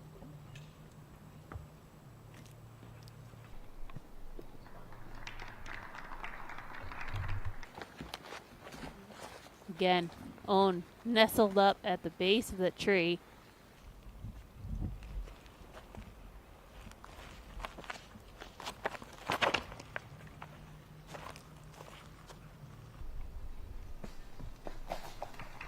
Pushes up the right side. Now, Brian, it's also obvious that you want to be in the fairway, but we've got to ask, right side fairway, left side fairway, what's the position they're looking for off the tee on 8?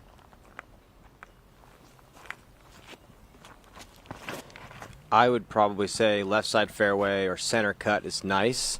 With this being a par 5, though, if you're on the surface, even if you're pinched off on the right side, you can advance the fairway a sizable amount. It's just going to be a little bit tighter. Where Kristen is actually just fine. But you just have to put that second one up to where it's a little bit flatter ground. This initial climb is really steep and makes the footing tough.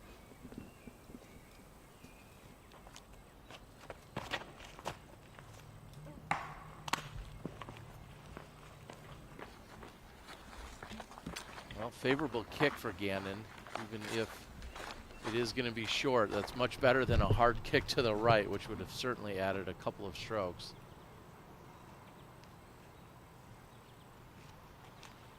Renson on the tee of 13. We head downhill to the right, an OB line on the left side. It's tough to get the distance to reach the pin. I think Lucky should be pretty happy with that drive. Murch, one of our best C2 putters of the season, has a look from about 40.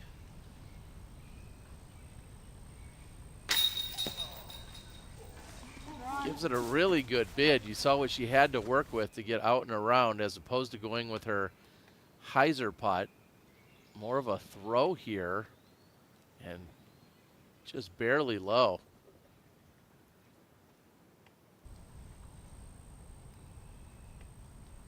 Salonen, birdie luck. Dead center. Salonen picking up her third birdie of the round. Just really spacing those birdies out today. We roll the Zuka replay.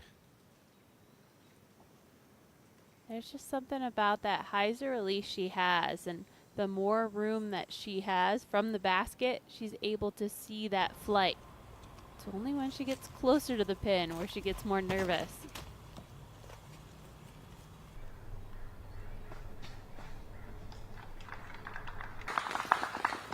Gotta do that first.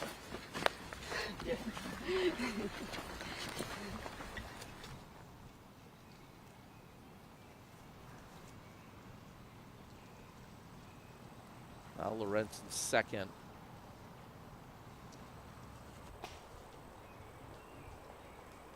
From that angle, tough to penetrate all the way down the tunnel. However, she is in good position, which will give her a long look, and it won't be obstructed. We've seen her connect from long range more than once today. Scoggins. Oh, I missed that. I'll take that.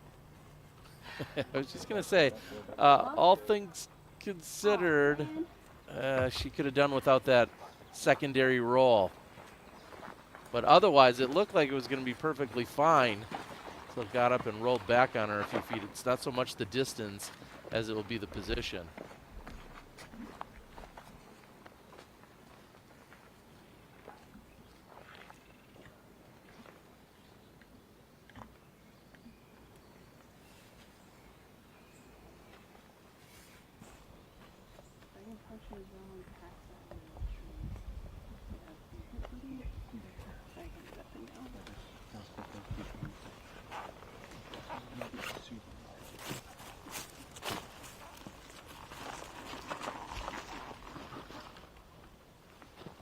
Requires a pretty powerful shot. Seeing Holland with a more blunt edge disc. And connects with the first tree, kicks over to the left.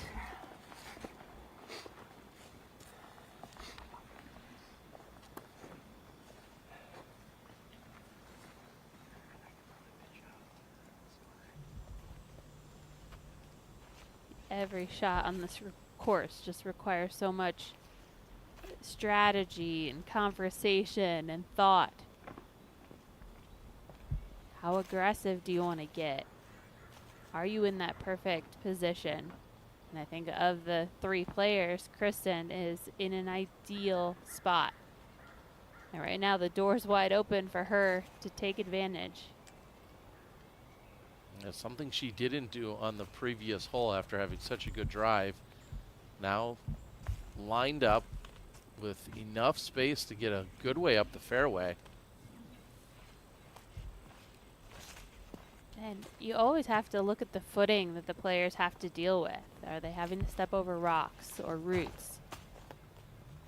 That was a clean run up for Kristen, a clean shot.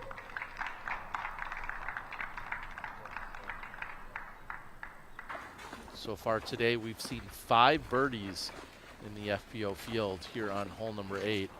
Kristen would love to add her name to that list. But Lorenzen can extend her lead. Yeah, and that one's not, doesn't give it enough height off the bat.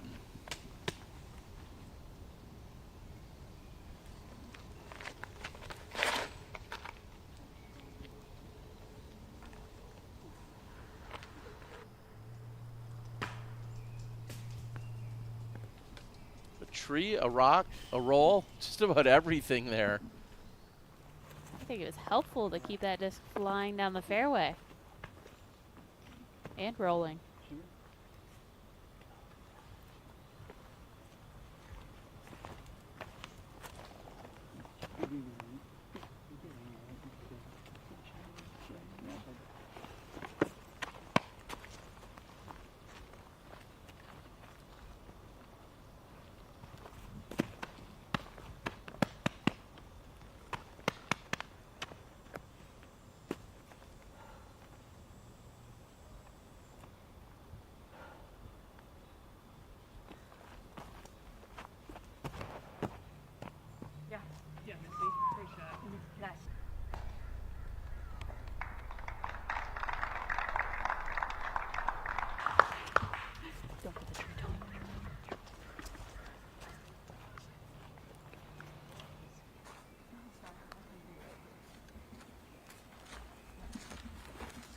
funny just hearing Missy say that. That was always something that I told people not to do. Don't ever say, don't hit the tree, don't hit the tree. Instead, say what you want to do. Hit the gap. Hit the line. Hit the basket. Otherwise, you're too focused on the tree. And Owen catches edge and rolls off to the right. So low. Yes, that came in low, as she just mentioned. The cut roll, and looks incredibly punishing. Nothing going right for Owen here on hole number 8 so far. And there's no OB lined on either side. This hole is over 700 feet, so of course that's the main challenge. And the fact that it continually climbs uphill. It's pretty gradual, but I think that's what kind of forced Owen. She's trying to hit that power shot, but because it's uphill, she just didn't leave it high enough.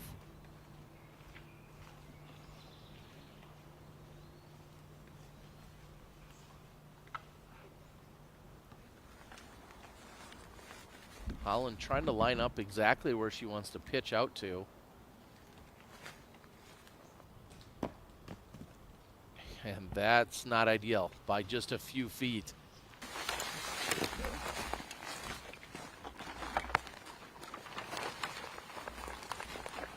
I think she's going to be frustrated when she arrives at that lie.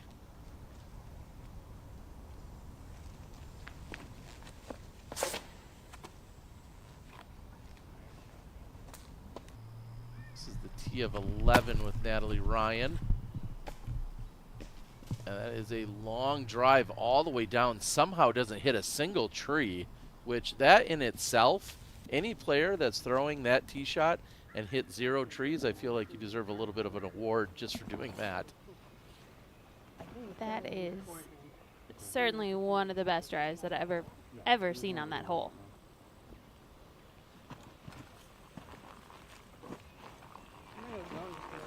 Yeah.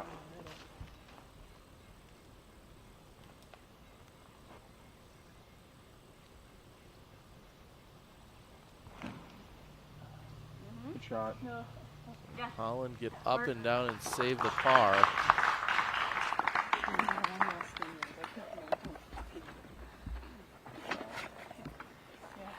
was trying to land like 5 short. Our leader, Ian Lorenzen.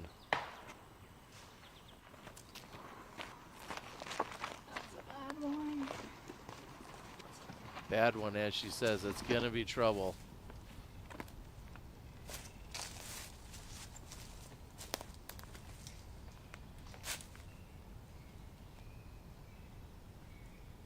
Roller?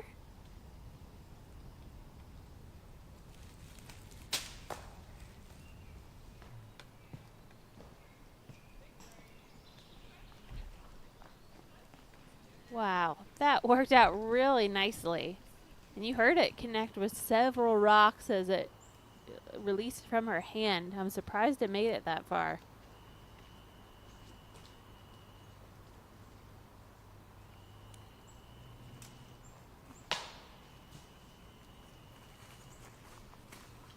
Not able to get out. Lorenzen might be giving some back as she sits as our leader at the moment. Next to you.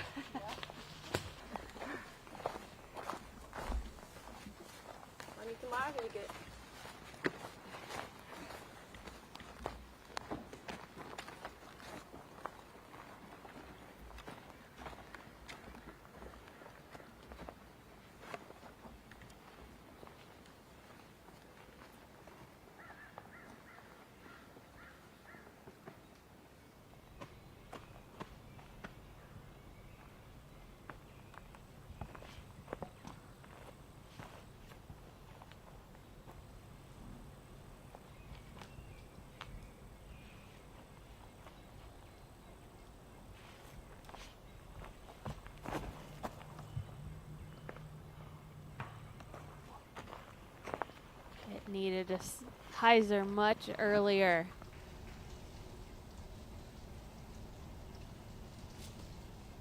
An eagle bid which looks like it's just going to result in a tap-in birdie.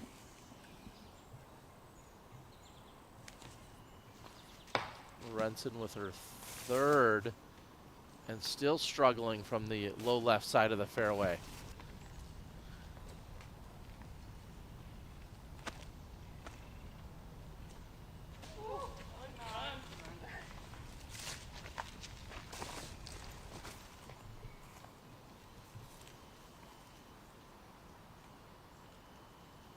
This is for bogey. And keep in mind, par 3, under 300 feet, and our leader, bogeys. That's actually going to turn into a double bogey by the time she wraps up there, and you see her fall back to 3 under, along with half the division. 3 under, a very popular score at the moment, a 7-way tie at 3 down. Wow. And how well Lucky has been shooting to come up to the shortest hole on the course and find trouble. Just never know when it's gonna bite you back. That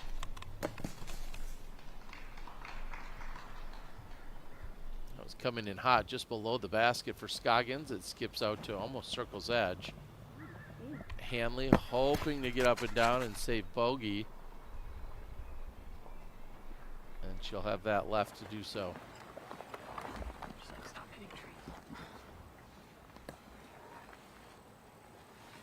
Val, I think we should add that to your keys. We just heard her say, stop hitting trees.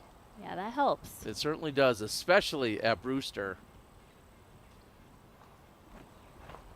Of course, we're going to see our first 2 rounds played here on this course before they head over to the Fox Red Meadows.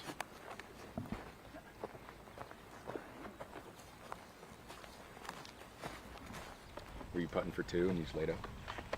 No, I was throwing the roller. Is she putting hard? Yes. Yeah.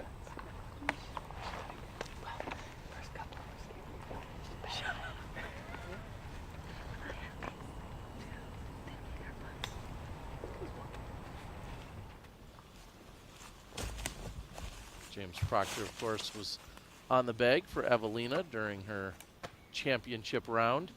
And I stand corrected, we are going to Fox Run Meadows tomorrow, so it does alternate. We're going to go Brewster, Fox Run, Brewster, Fox Run, which makes more sense, but I thought I saw earlier in some notes that that wasn't the case, so I should have stuck with my gut on that one.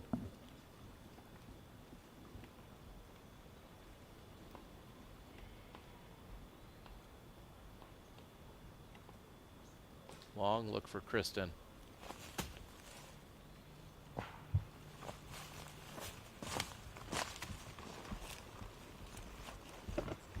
Kristen's missed a handful of opportunities in today's round. Well, I think about how good that tee shot was, and obviously a lot of work to do when you're talking about a par 5 in the woods, but the tee shot initially was off to a great start and really just wasn't able to take advantage from there.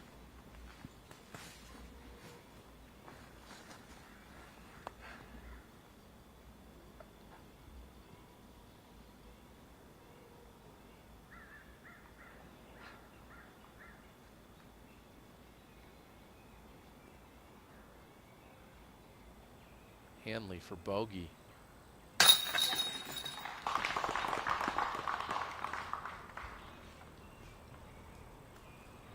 a solid putt, but that means Hanley's got back-to-back bogeys on 7 and 8. She'll fall back to even on the round. And Owen doesn't have a par through 8 holes. She'll go to 2 under. As we watch Missy in for her par.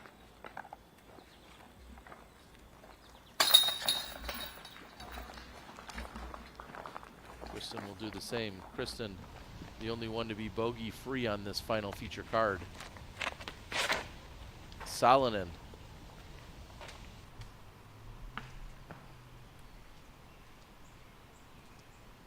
Short left side.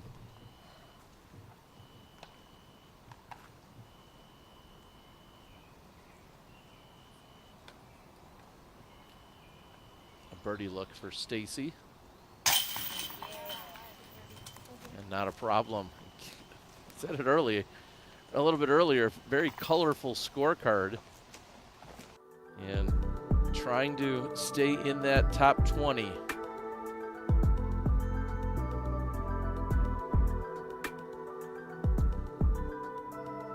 And currently, she is just outside the bubble.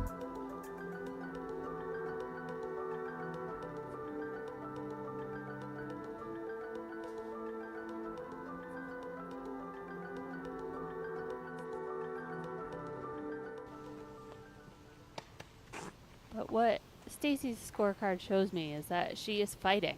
Even though she has gotten a few double bogeys on the scorecard, she is still bounced back pretty strongly. And you need that mental strength if you're playing in the woods. You can't let the frustration get to you. She is safe with her tee shot on 15, which that in itself is a sigh of relief, is just knowing that you're for sure getting onto the island. If you don't make it, you're almost guaranteed at least a bogey, if not worse. So on the island, see if she can walk away with a par from where she's at. It's going to be a battle for tomorrow to see who's on the lead card. So many players tied up.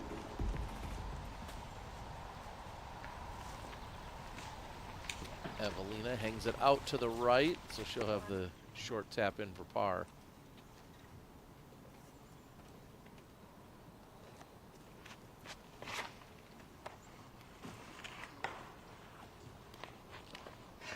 I think she's very fortunate that that just kicked backwards and not to the left.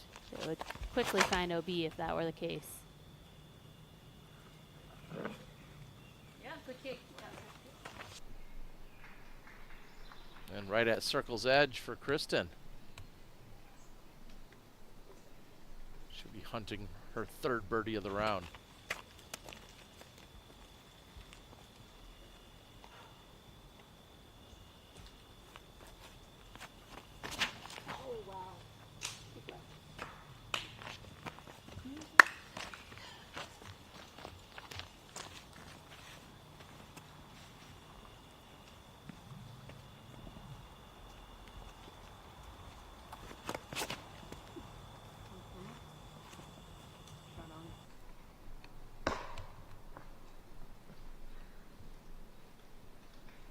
And it sits.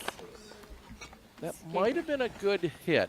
Yeah. I worry it was going to, otherwise if it goes just left of that tree, it gets a skip out into probably circle 2, but also bringing in more obstruction. So we'll see what she can do with it. And Holland is way off the mark on the tee shot. That's going to be trouble from the rough of the left side.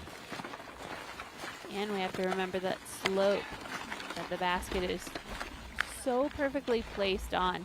I think the players get that into their minds a little bit too much. Because this hole just over 300 feet. And for a player as powerful as Holland is, she has to ease up on what she's throwing. So that might have taken a little bit away from the accuracy.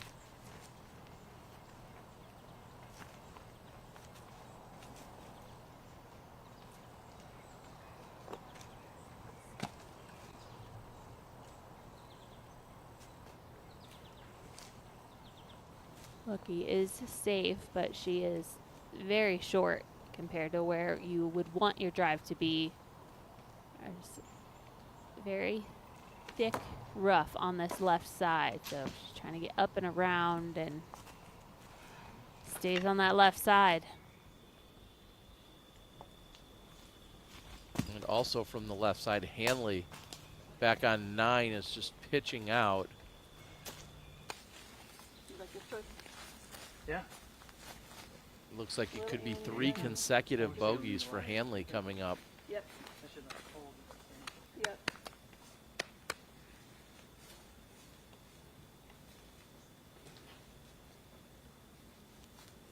This looks like a postcard right here. Beautiful ferns. Be nicer if she get it get a clean look to the basket, I would say, but that's a pretty nice approach. See how aggressive she wants to get on her putt.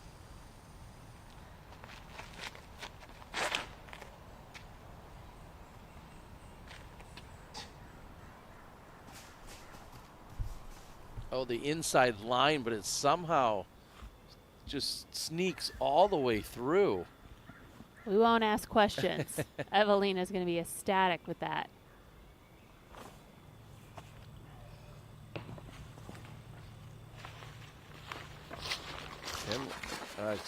Hanley not listening to her own advice of not hitting trees.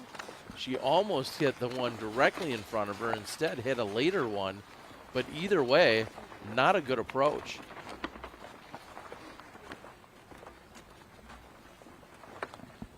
Is it the slope?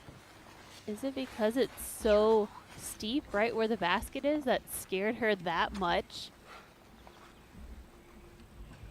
Well, I can't imagine she's too comfortable on this putt either.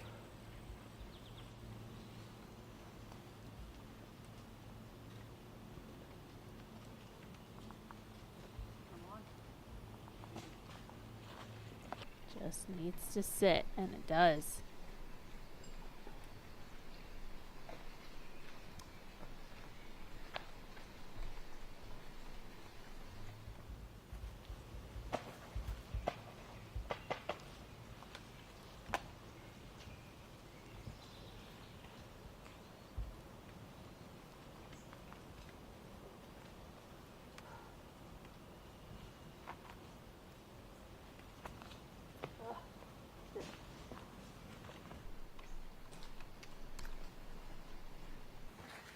Not too often do we see an air ball from Missy Gannon. This is not the basket to airball on, thankfully. I think she did catch a tree, and that kept her close enough. Scoggins remains par free as she bounces back with the birdie on 9. That is her 6th birdie of the round to accompany the 3 bogeys that she's had. So back and forth constantly here for Scoggins.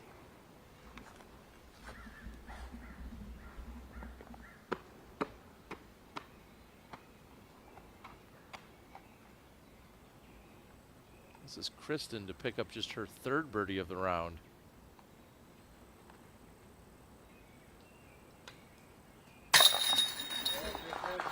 And not a problem. So Kristen will be just 1 off the lead, sitting at 3 under. Saarinen is your leader at 4 under at the moment.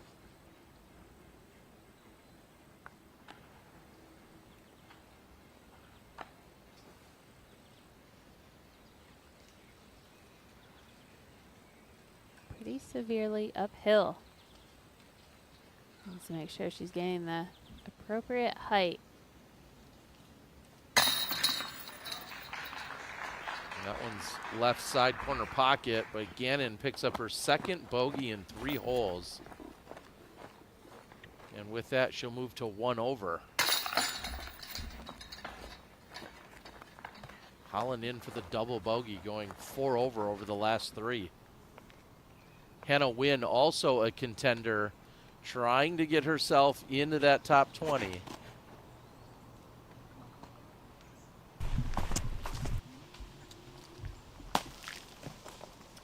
And an incredible drive on the 15th.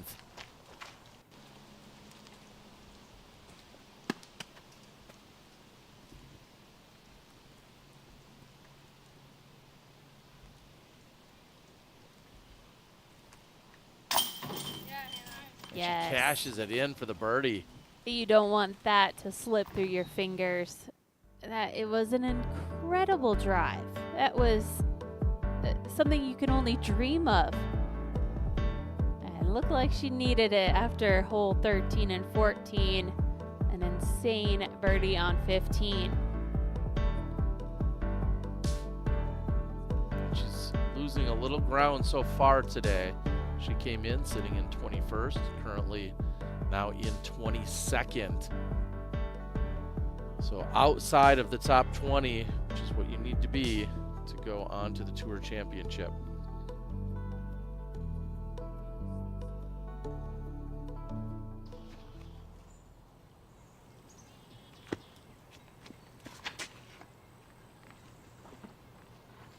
Silva is our outright leader at the moment and trying to extend it. Getting a little lucky there. I wouldn't say that's the intended route, but she throws directly at those 3 trees that kind of block the middle of the fairway. Yeah, just pierce it right through that gap. Wow. Never a doubt. Brings her inside the bullseye.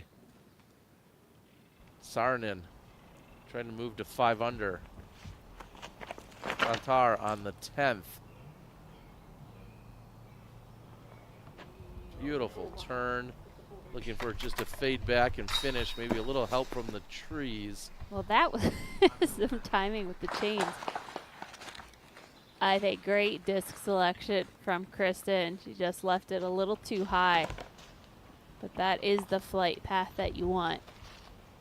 I like the understable disc choice, throwing at the hyzer and allowing the elevation to bring the disc back to the pin.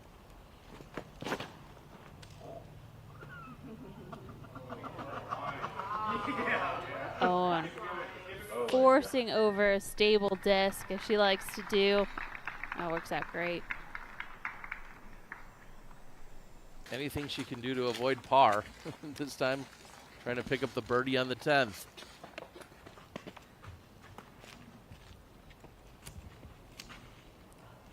And either way you do it, you just have to use the full width of this fairway. I think the straight line can just be so challenging because of elevation.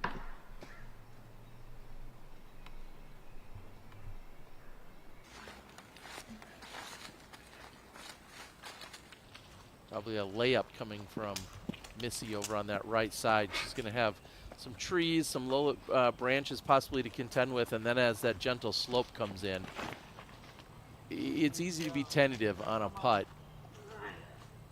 on this particular green, and same fate for for Hanley. Yeah. I was like, okay, I'm gonna hit that tree right there. Take another look.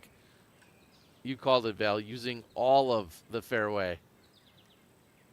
Yeah, and of course you gotta be a little scared that you didn't hit the correct line. Owen brought it so close to that left side. Definitely backhand though. Yeah, side arm, I always hit that tree. I don't know why you touched it. You just almost changed it last Well, I have to flip. Let's take a look at Owen's season. Best finish first at LWS Open at Idlewild and also the Open at Austin. 12th was her worst finish at the PDGA Worlds, and memorable moment being set a single event round rating record at the Open at Austin. Also a 1029 average. Already more than $50,000 in earnings for Owen Scoggins.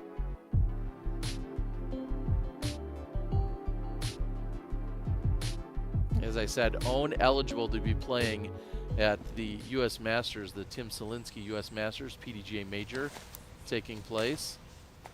But here instead, as we see the second shot by Evelina, frustrated with that. Owen picked up a world title again in Kansas earlier this year, taking down the Masters FP40 World Championship title. Yeah, there's no doubt she's the front runner if she were to play in the Masters Nationals this weekend. But she knows where the money is. She knows what is paying the bills and allowing her to stay on the road, and so she's choosing to play open. And these last few events of the season, this can really set yourself up nicely heading into next year. So it's a great way to cap off the year for Owen.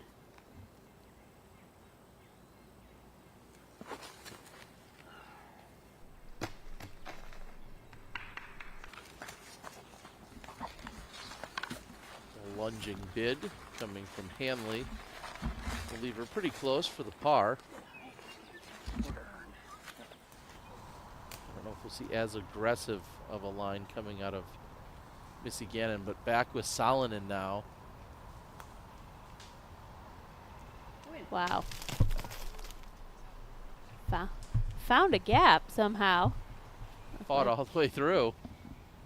This is to save par.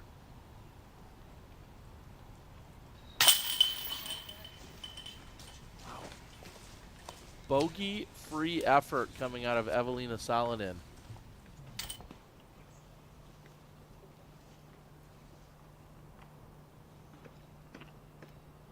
Kristen is just way deep at the pin. The only other bogey-free round going right now on the card, or excuse me, in the entire event is Kristen. She's got this for birdie and looks like a par coming up. So Kristen and Evelina, the only two clean scorecards that remain here in round one. That long distance putt has just looked so off for Kristen. We have come to expect her to at least catch some metal on those big long jump putts, or those putts where she's able to follow through, and she's just not getting that line and that pop. Oh my, another expected to see Own not getting the full extension to carry that into the chains.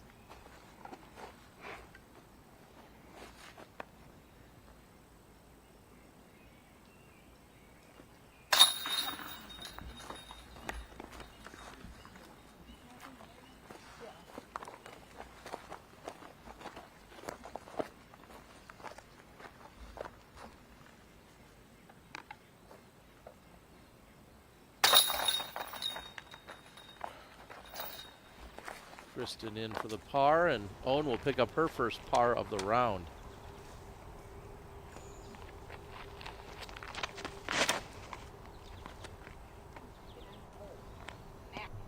Solid in, just barely missing the basket on the 14th.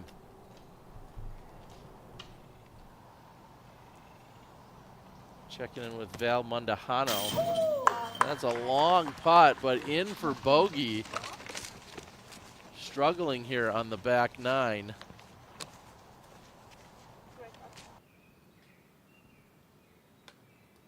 And this putt can be so challenging. Of course, I gotta elevate it to make it difficult, but it has that continuous slope down to the left.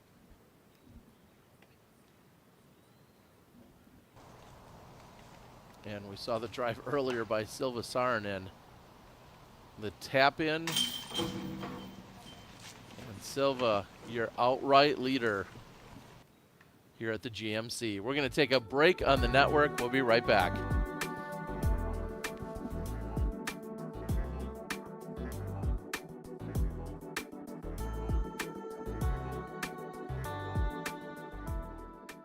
The Parsec rangefinder is my favorite rangefinder on the market. Yeah, we got a sweet case here for the Parsec, leading edge, MVP branded. It's got a little carabiner, you can clip it right to your bag or fit it in a side pocket. The Parsec rangefinder definitely allows me to be more confident in my game. It gives me very consistent and accurate readings. It measures in feet, so no like mental translations in your head required. And USB-C rechargeable. They're golden. You can have this thing for years. Power Grip is giving you the chance to win one of these, the Latitude 64 Project Grip Grace. Get all the details and learn how to enter at PowerGripUSA.com or PowerGripEurope.com. Brought back by popular demand, Z-Lite plastic from Discraft. Discs that you already know and love, now available in lighter weights. Z-Lite, more distance with less effort. Got a good thing coming, and it's all I need. Everything I wanted is in front of me. It's a good thing.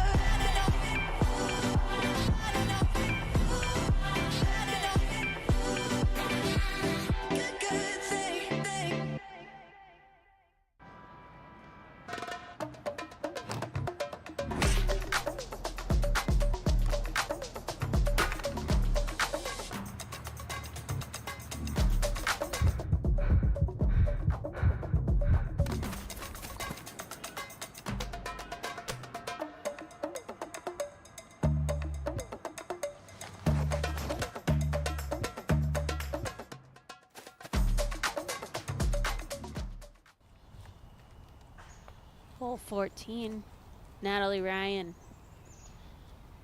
putting for birdie over 50 feet. Oh, wow. She knew that was in. She started running it in before it caught the chains. That was looking a little lofty to me, but she knew it.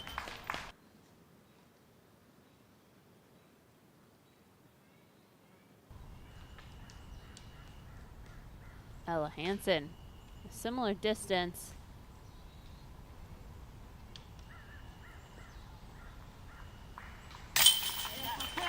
All right. Basket on 14. I think it's enormous. These players are making the putts look easy. Big bounce back there for Ella.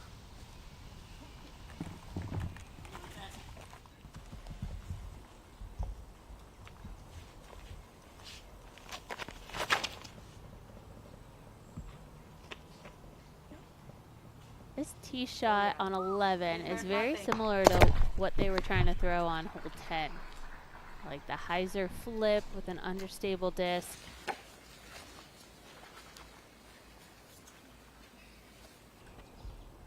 The problem is when you miss here, there's about 100 times more punishment that can be a result. And even a good shot can find a tree if you throw it too long or too short. You just have to throw the line and just hope it gets through the trees. Right side of the fairway is more open. Salonen drops another birdie. She's going to move to 4 under, keeping the clean scorecard. Every fourth hole, she seems to birdie.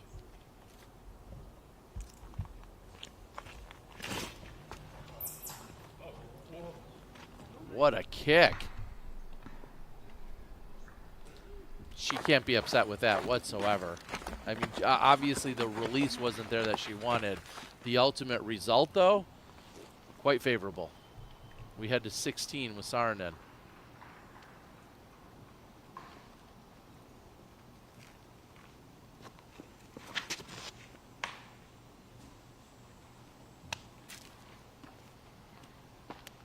Not great. Yeah, that is truly shocking. Yeah, we'll see if she's safe or not. There is OB on that left side. Nice mangle.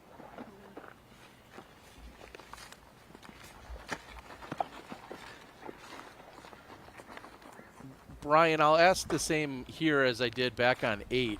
Where do you want to be on this fairway? It's a really interesting hole because every time you walk down the fairway, you're wondering what the actual shape is to pure the shot because you're bending right, but then there's the tree line, and then there's jail off to the left side. I think a conservative play, striping it right down the middle, maybe favoring the right side is kind of what you want, but I think a lot of players with the nature of this hole just try to throw something good and hope it sneaks down there because we've seen some pretty incredible shots advance the fairway. But yeah, it's a tough one.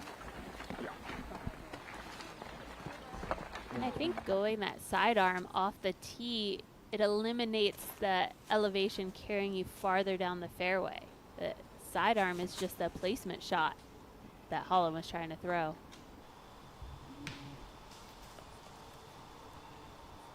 So that was Silva's 3rd shot because she, in fact, was out of bounds. So at best, if she can somehow convert, that would be for bogey, but likely a double coming up.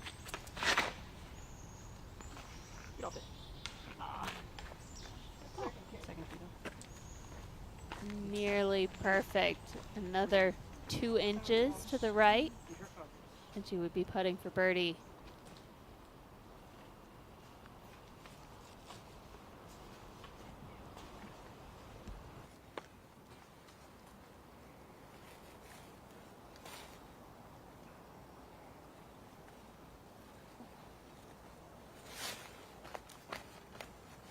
Owen does have a window. You see the wood chips all the way down there. The basket's going to be just to the right. But if she could get to those wood chips, I think that would be just an enormous throw. But that would get her in really good position.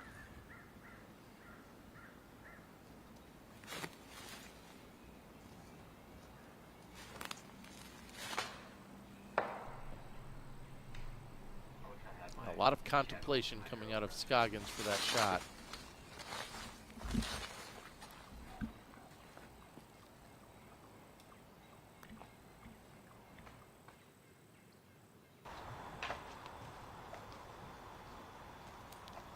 Sarnin had got to there with the bogey attempt, and from that spot tapping in for a double bogey.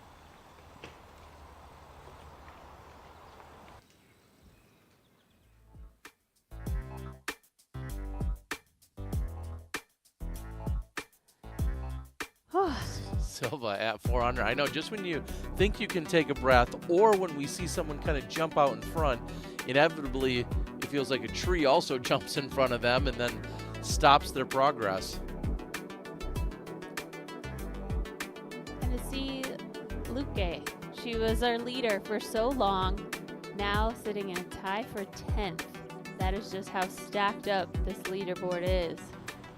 And now we are just hearing that it may have been updated to a single bogey, which tells us she would have been inbounds on 16's tee shot. So an update coming in on the scoring. Either way, she is now tied for the lead at 4 under.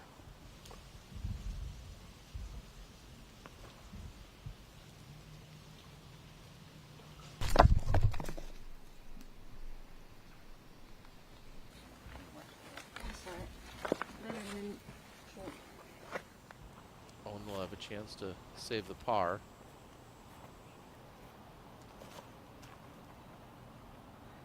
You have those guardian trees making the direct approach to the basket more challenging.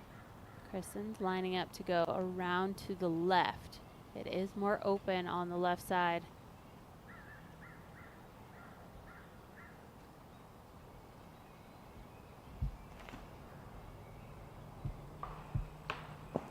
Early release. If you're hitting those early trees, you're right around circle's edge. So you want to make sure you're getting past those trees to make it easier.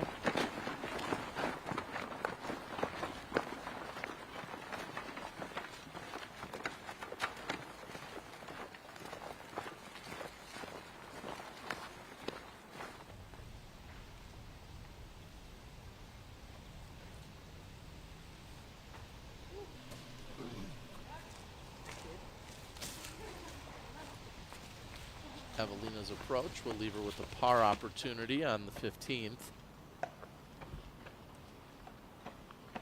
Kristen from shallow circle 2 has a look for birdie. This is for a share of the lead.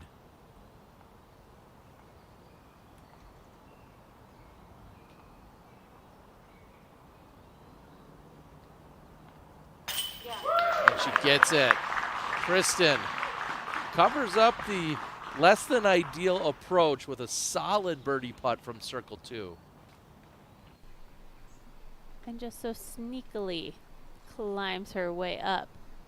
She is sitting bogey free, which has certainly helped out her scorecard, but it's just been a little slow.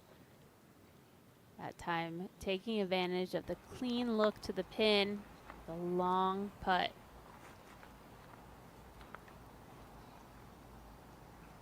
Hanley's last birdie was back on 5. And she gets one here. Trying to battle back, at one point going 4 over 3 holes on 7, 8, and 9. But she gets the birdie on 11.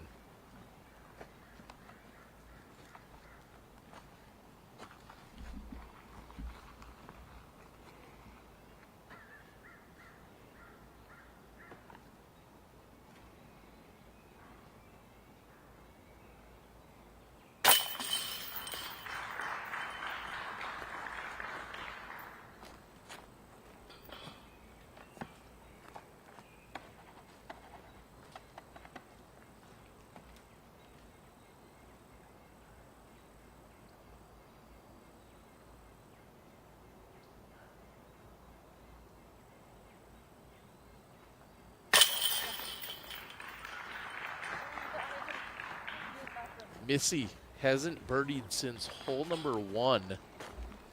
She remains at 1 over with a par there.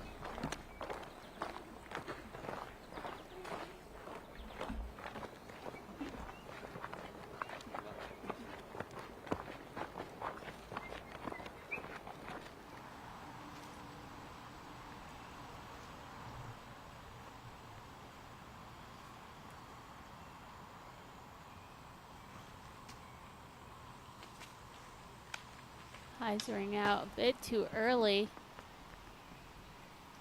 Well, gets redirected to the opposite side.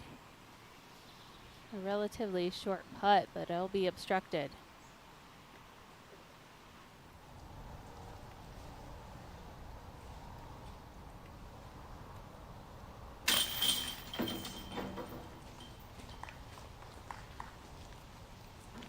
Short range for Evelina, not a problem. She'll walk away with a par.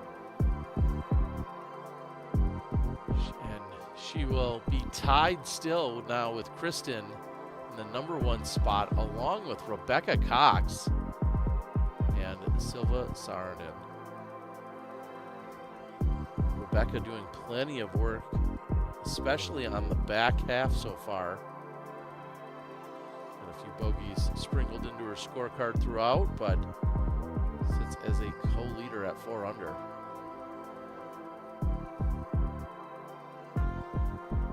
As we take a look and just think, it wasn't long ago we were talking about Lorenzen being our leader and our outright leader out in front of everyone, and then running into big trouble on hole number 14 in particular, where she took the double bogey. Jessica Weiss, she had a really solid front 9, finding trouble in the back. Her too. We were talking about being a co-leader, so it's a matter of holding on as we get through these final few holes.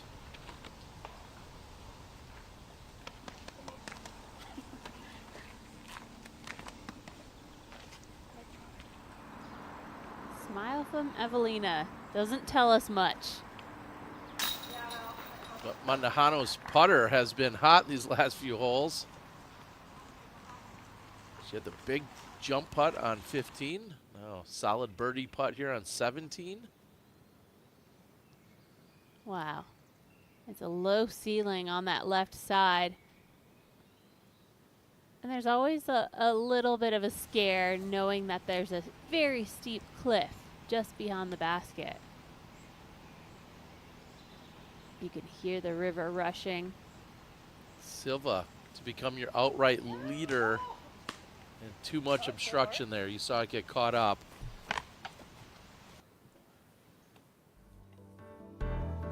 Four-way tie at the top. More action on the other side.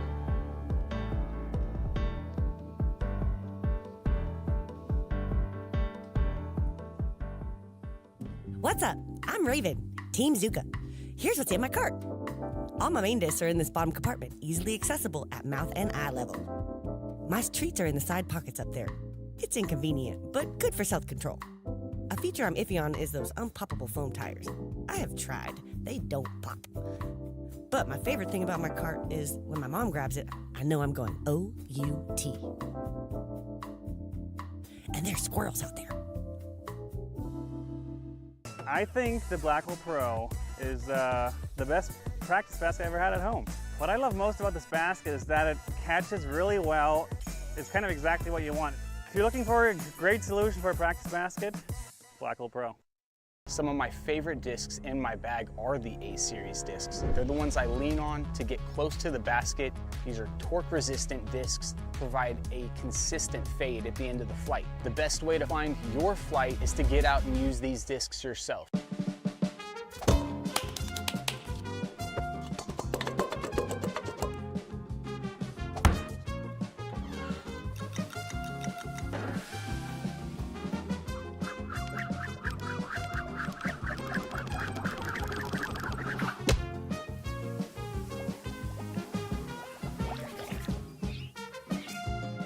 Tone technology by Clash Discs.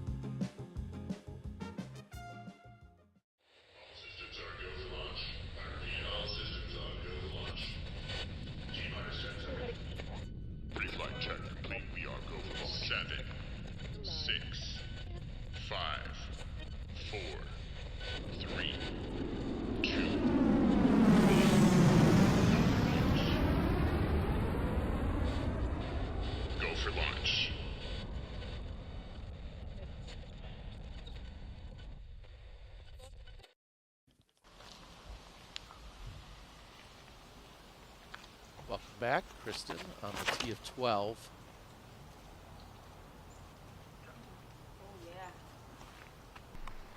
Owen likes it, and Kristen's gone deep of the pin.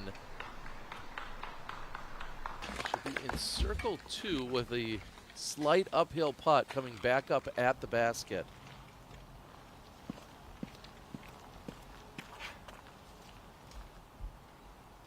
See Holland disking down 355 feet, but that slope can really make the disc fly a little bit faster and carry him too long. But she misses her line again.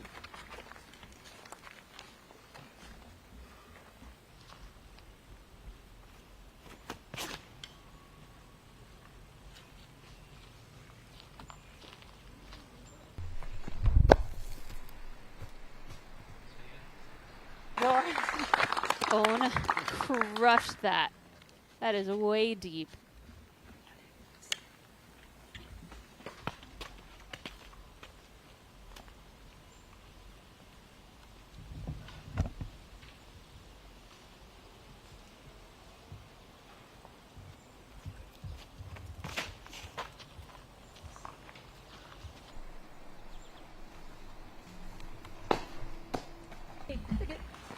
That turns out to be a favorable kick. Yeah, I was saying Missy's got plenty of power, and she hit the flight perfectly, which means it's likely going to go long. That tree helped out a ton. Evelina's birdie look is going to leave her pretty close to the pin to still save the par. And Rebecca trying to approach on the 17th.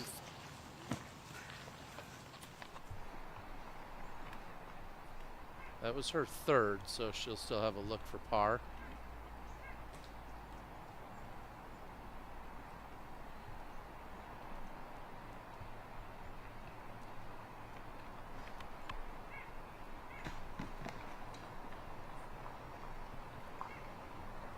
Obstructed birdie look there from Hanley, so she'll be left with short range for par.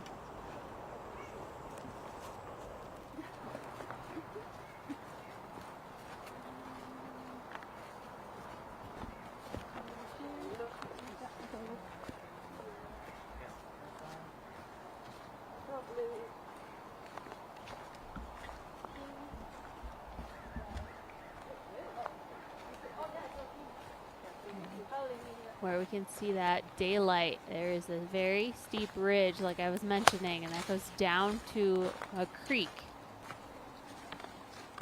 You certainly don't want to go down there. Oh, leaving it just short of the ridge line.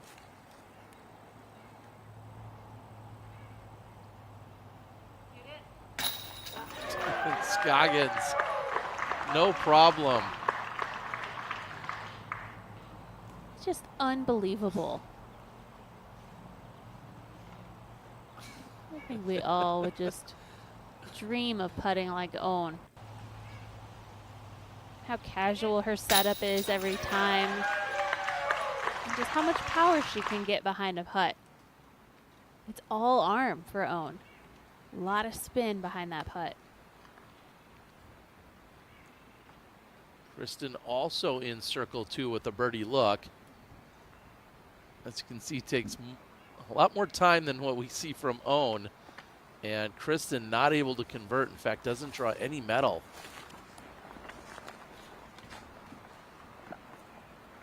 Kristen will remain at 4 under, bogey free.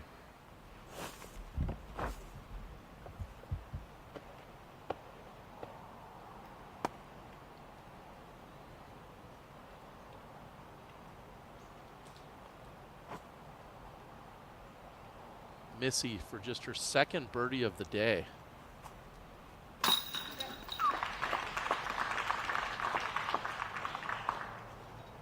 She claws back to even.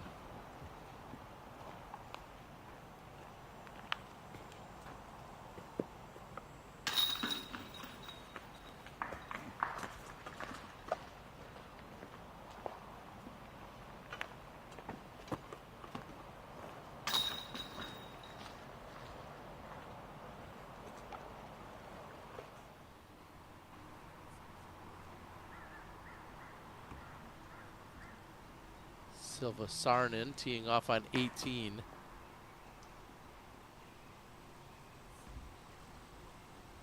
Basket in a different position than we've seen before. Back deeper in the woods. This is inside for Evelina, but it gets through to the other side. You really want to ride that road the whole way. Rebecca has a par look just at circle. Oh no. Just at bullseye about. That was barely out of arm's reach.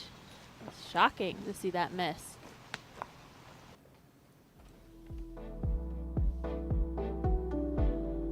Rebecca picks up the bogey and will fall back to 3 under. Look at all of our competitors. We just saw Haley King a moment ago approaching the 17th. She's at 4 under. Silva Sarnen. Henna, who we haven't mentioned at all today, now finds herself at 4 under. And currently a 6-way tie for first place, all at 4 under. The birdie from Scoggins, the lone birdie of the card from Scoggins on the previous hole, gets her into that tie. And that's a favorable kick, as you hear her seem to be pretty accepting of it. Okay. Much better than a hard kick to the right, which would have been disastrous, really.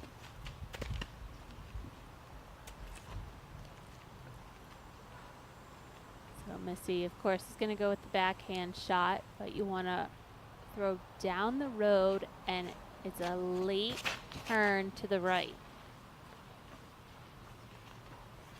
It's so testy with how you're throwing a backhand shot because of that late turn. You don't want to throw something too understable or throw too much Anheuser in goal. She nails it. Sarnen trying to become solo leader. And usually anytime she's inside circle 2 or even beyond, basically anytime she has a putter in her hand, she has the chance to put it in. She doesn't capitalize there. We'll see where that leaves her in terms of being 4 under, if she's got a share of the lead or not, or just off the lead by the end of the day. As a favorable rollout to the center of the fairway there for Kristen. That is awesome. It looked like it was going to get past those trees, but it was just short, and she's going to be very happy with where that landed. Yeah. Yep. See Holland putting more turn on it to make sure she gets around the corner. It's the flare skip off to the right. This is a look at Kristen's shot as it comes around the corner. She didn't turn it over as much as Holland, and so that hyzer skip brought her into those trees, which also helped her kick and roll out. And what a difference, especially on a course like this, what a difference that 10-foot roll really would mean, as opposed to having an obstructed line, probably in some kind of a obstructed stance, everything about that being way more difficult. And instead she gets the roll into the fairway, and Owen goes from right side to now left side fairway. Struggling. Yeah, I would say that the clean tee shots just give you more options. The tee shot not in the ideal position just forces you to throw some uncomfortable shot.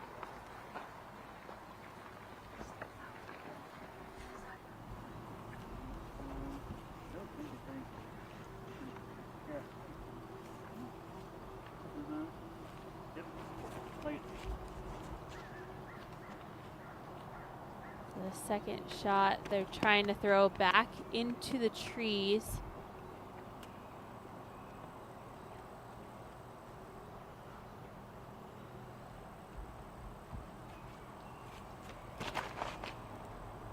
Right there.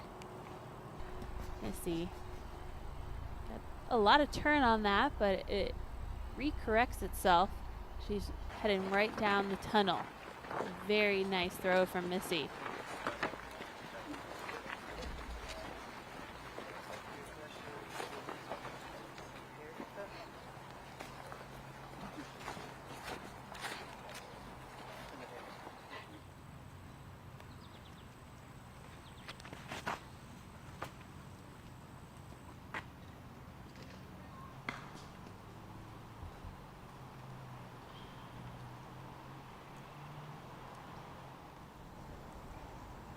Henna could become our solo leader, pending the outcome of that putt now with Salonen.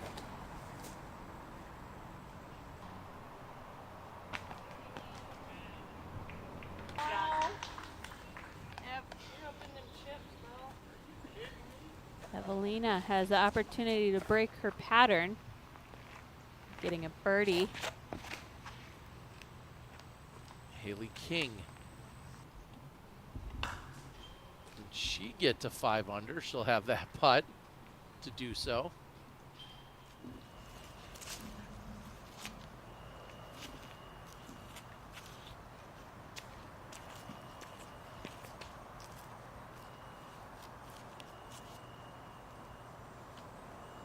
Just a fantastic drive from Kristen.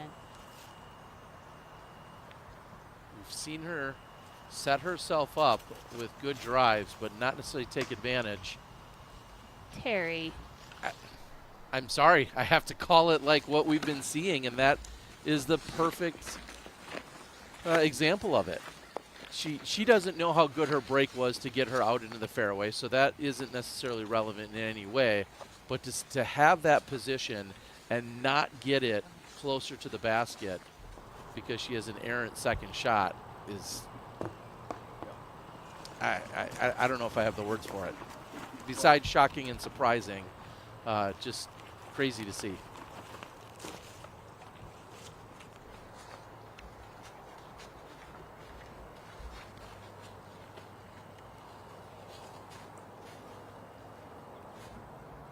Although Owen's not hitting the line on these last 2 shots, she's still setting herself up into that comfortable flight that she likes to throw, giving her more space. And she leaves it low this time. Just like we saw back on 8, where she released low and then it's going to cut out, and very disappointed. Henna has an opportunity to take the solo lead. She can get to 5 under and close out her day. And it looks like she was just too obstructed. Salonen. Oh, she too could have become our solo leader with that putt. So short range doesn't connect. King to become the leader at 5 under.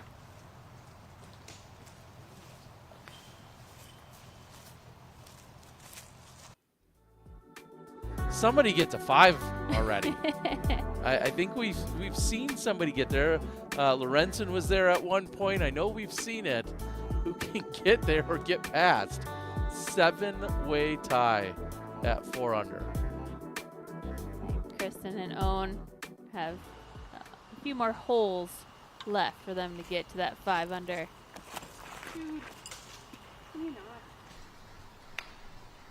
And Holland's just not able to re-correct herself. She's just been off on so many throws today.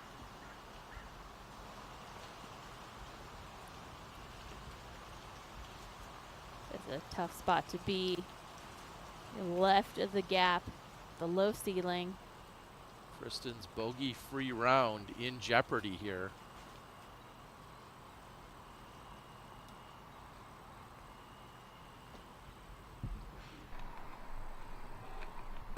But that will set her up for the par save.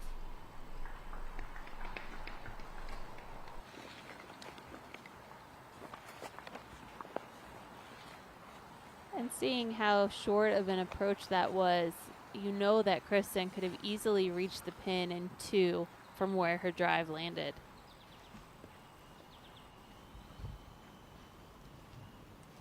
The last part of this hole really narrows in.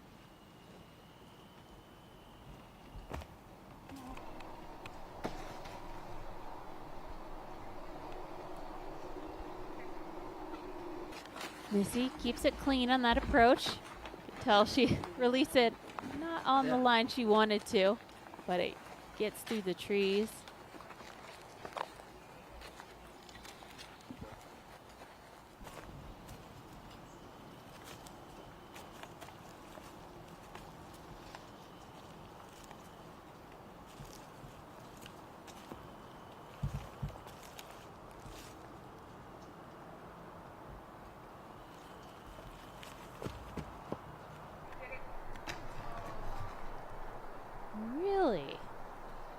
quite a run from Holland.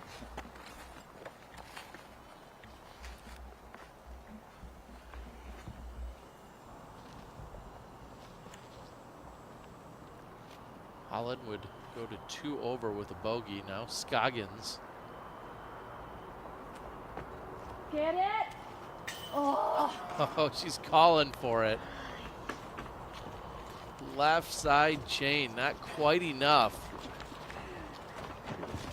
But Scoggins is going to give us another Barbasol close shave replay. Let's take a look. If Owen can see the pin today, she is running it. Hunting the basket. Close shave replay brought to us by our friends at Barbasol.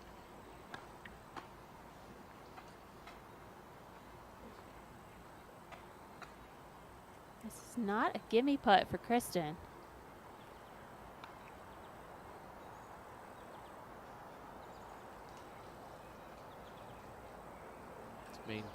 Maintain a share of the lead and keep the bogey-free round going. Kristen for par.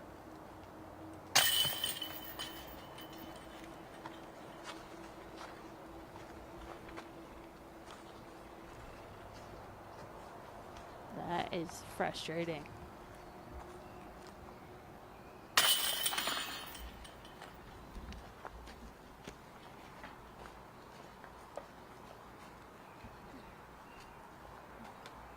Well, you can see what the demeanor is on this card right now, as watching a few of the bogey tap-ins. Missy is going to take the lone par, and the other 3 all with bogeys. And certainly the most frustrating of those coming from Kristen after a very favorable roll, and the tee shot was originally setting her up pretty good for even a birdie look. Murch deep on the 18th.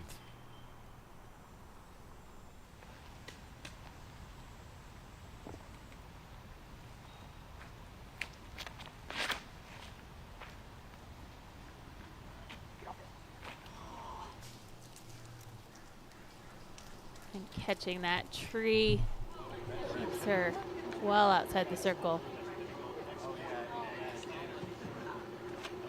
A little piggyback time, waiting in line for some lunch, Ellie Midling. See, she finished with a 200 today. Currently in a tie for 8th, trying to accumulate every possible point. So she can hopefully find herself inside the top 20 for the Tour Championship. I'm not gonna lie, I'm a little jelly. Looks like lunchtime out there, and I'm ready for it. And Ellie, I feel like the first time that we heard her name was out here at the World Championships when she absolutely dominated in the distance competition. And everybody goes, who is this? Still young in her career and coming out this year with the chance to qualify for a Tour Championship. Pretty impressive for the 17-year-old, as now we're seeing Evelina Salonen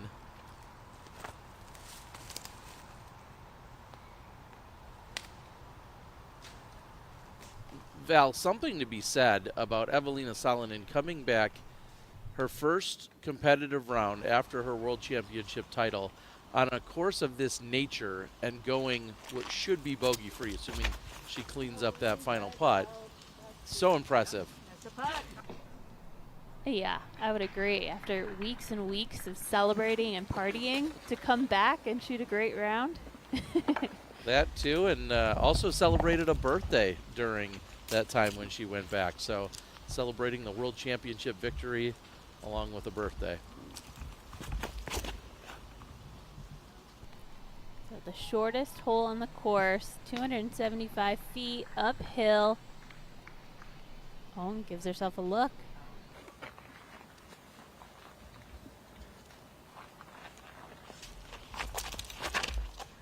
Yes.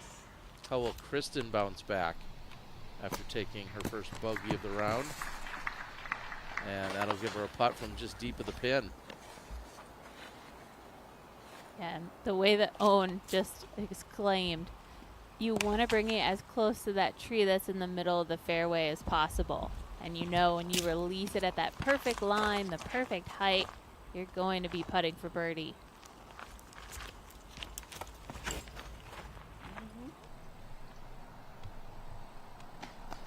Holland trying to shape the shot.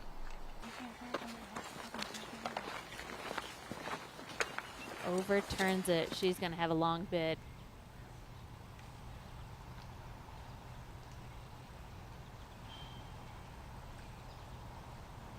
Merge for birdie to close out round one.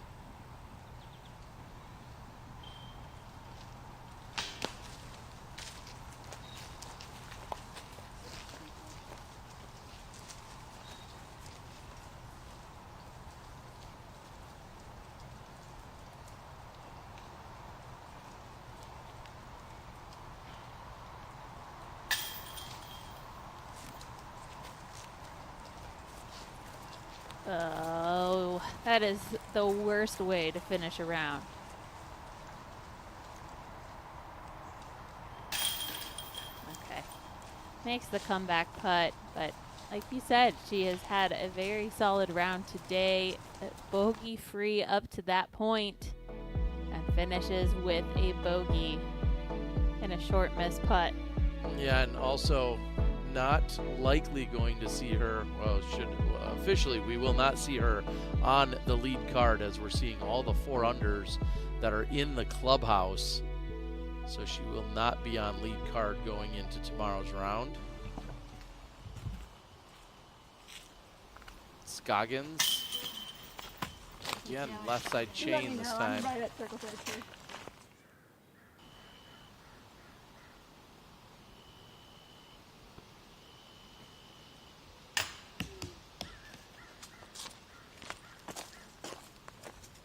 Not much going right for Hanley at the moment.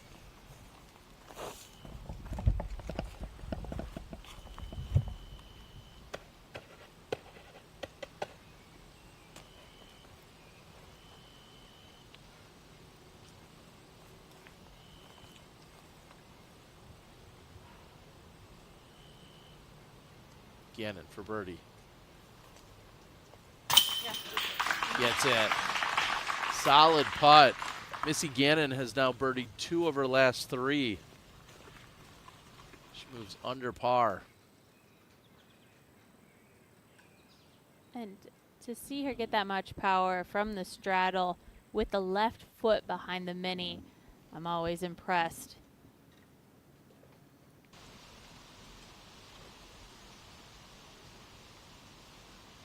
Kristen could use a birdie. Bounce back from that bogey on the previous hole. And no doubt for her, center chain. And she'll get back to 4 under.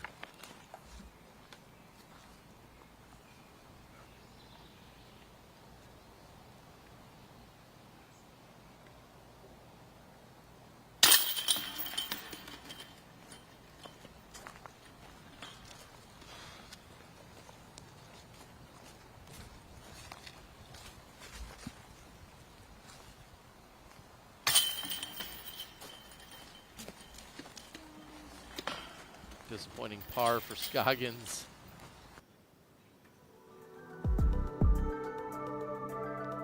All bunched up still, 4 under the number. We'll see if anyone can pull ahead of that grouping. Kristen with the best chance. We're gonna head to 15. We're teeing from OB. So anything short of this rock wall is OB. And then that rock wall lines this whole fairway. So left, right is also OB. And they do play it as an island. So if you go OB off the tee, you proceed to the drop zone, which is on the shortest side of that island. But then a nice clean tee shot, riding that right-hand side and hyzering back will get you into the position where you can putt for birdie. But you also have to be aware you could go OB long if you throw something too clean or too high. That preview brought to us by our friends over at FlightFactoryDiscs.com. I think you mentioned it before, just you should be happy with anything inbounds on 15. And with Halloween right around the corner, pre-order the new Simon Lizotte Eclipse, Pitch, or Halloween Buzz at FlightFactoryDiscs.com before Sunday and use the code GMC2024 and get a free Halloween Mini with your order while supplies last. GMC 2024.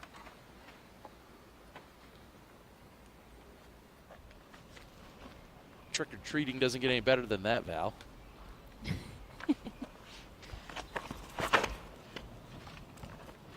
Just shocked that it's almost Halloween. Summer has just flown by. And Kristen gets the applause from the crowd, so that stays safe. If you do throw far enough, even if it's off on the left, the trees can help keep you in bounds.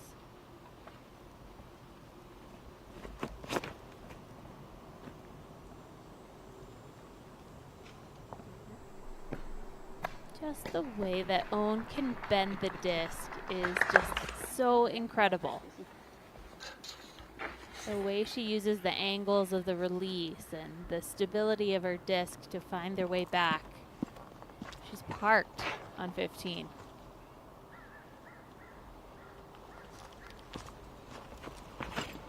You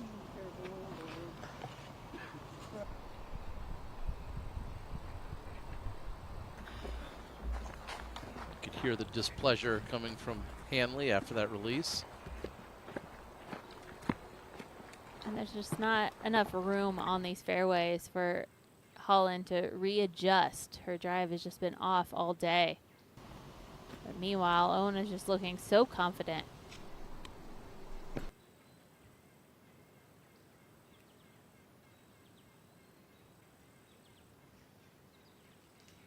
It's as good as it gets.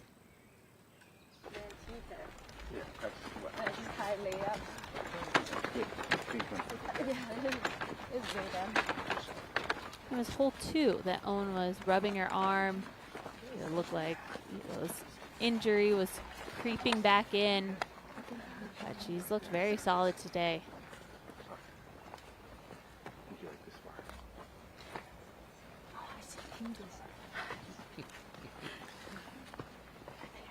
Finally being able to see just how close she is to the pin. A celebration with her husband, Justin.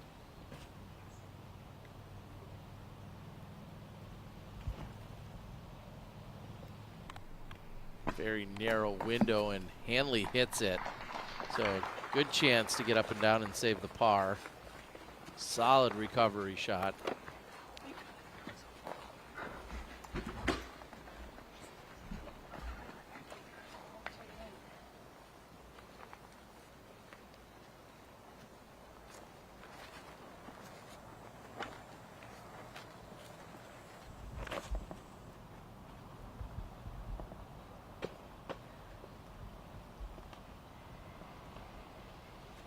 I've been over here before, and it's easy to get caught up in those trees.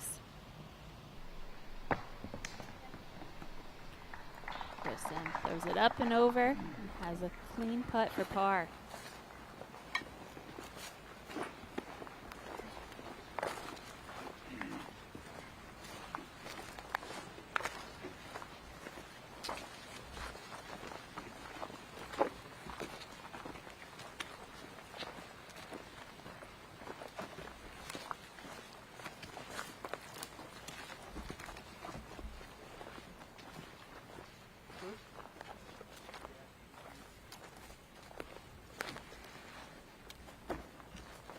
You know you're in the Northeast when you see all those rock walls.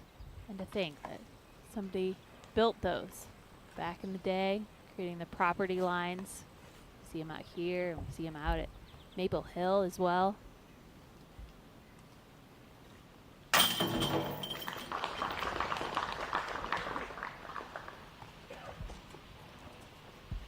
Hanley escapes with a par. She remains at 2 over.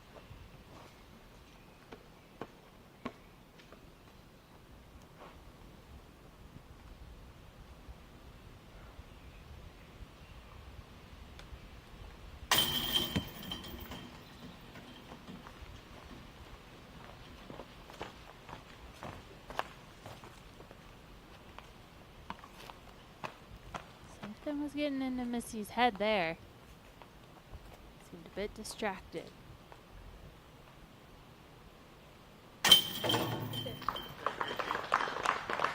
Tatar is in. She'll remain at 4 under.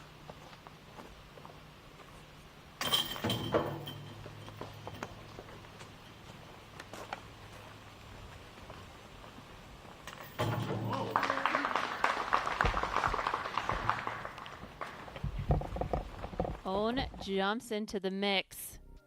4 under for Own in the tie for first. This is our one-shot energy hole. If you head over to oneshotenergy.com, use the code DGPT, and you'll receive 25% off of your order.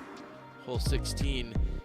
Usually you love throwing downhill. It feels as if there's a little more ease to it, but this is a very technical shot, isn't it, Val?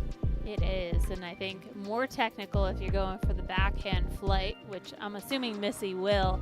For our sidearm throwers, you just want to ride that OB line on the left and then allow it to hyzer back to the right. I think a little less stressful with the sidearm. But it's very tough to get near the pin. You have to throw just the perfect line with the perfect height to even give yourself a look. And because it's a par 3, I think that makes it even more challenging.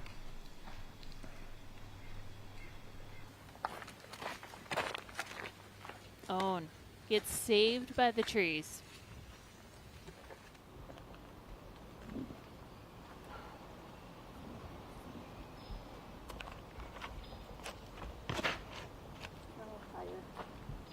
Gannon knows it's low. She said she wanted it higher, but that's going to get a couple of skips.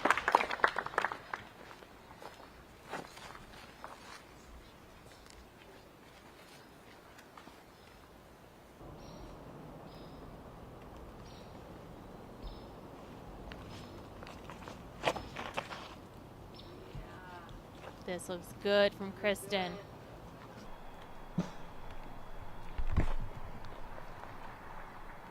And Kristen just deep of the pin.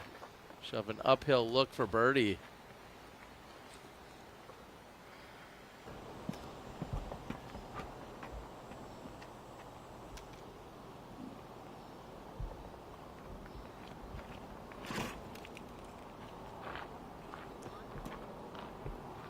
Hanley looking for it to slow down, and it'll be about the same distance as we find Kristen. So deep of the pin, but she gets all the way through. We'll see if she can bounce back, pick up a birdie on the 16th. Evelina Salonen is just 1 off the lead after round number 1. She's in the clubhouse with Brian Earhart. Take it away. All right, joining us now, Evelina Salonen. Evelina, round 1 here at Brewster is done. You shot a 3 down. How did you feel about that round? It felt like practice round and pretty boring. Like on front 9, I felt I was saving my pars all the time, and I didn't have many look for birdies. But yeah, it was solid, but I feel I ruined like my birdie-free rounds every time on hole 17 or 18. Well, we're going on to Fox tomorrow. A lot more open. How do you feel about that course and your strategy out there to score? Yeah, I like it. I'm going to be aggressive as always there, and I think it's good course for me. Evelina, good luck tomorrow. Thanks. Thank you.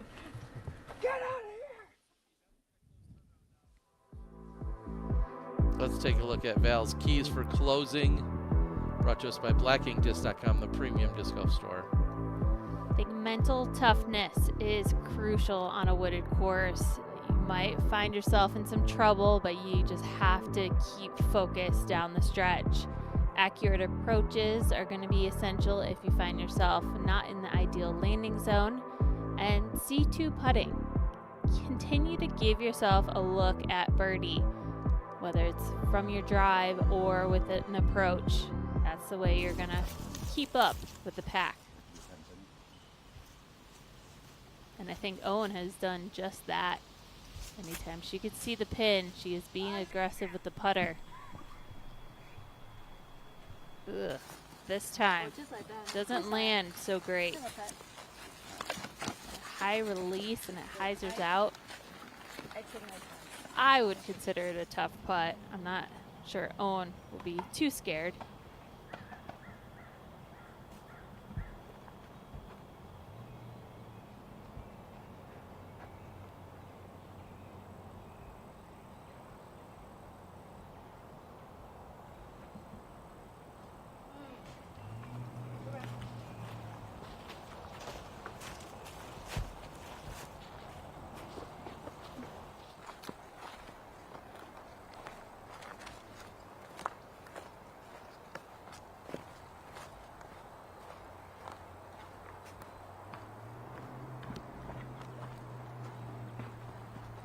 Hole 16 is playing as the third most difficult hole on the course, averaging about a quarter stroke over par.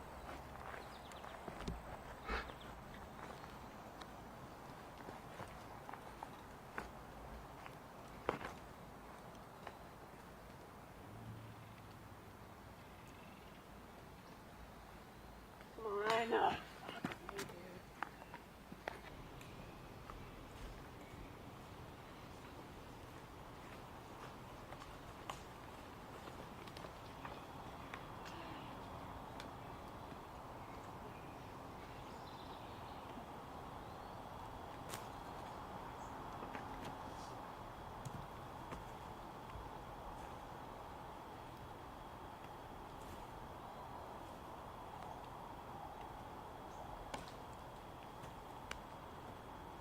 See an outstretched Scoggins, about 8.5 meters or so.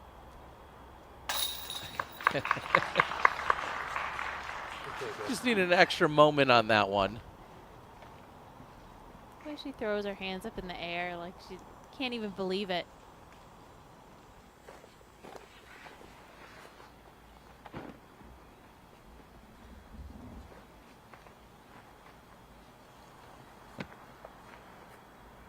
Kristen again with an opportunity to pull out in front of the rest of the pack, trying to get to 5 under. Tatar for birdie.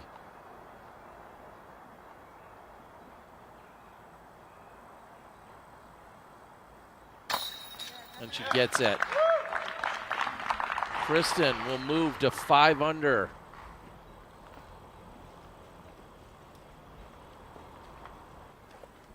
And that's that confidence I love to see from Kristen.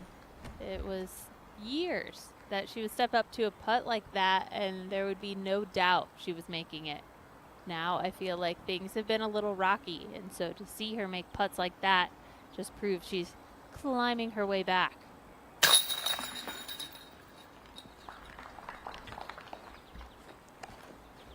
Solid par from Holland. But frustrated. And for Holland to kind of balance her emotions, I think that's really going to come into play if she can keep that steady golf that we know she's been doing so well at.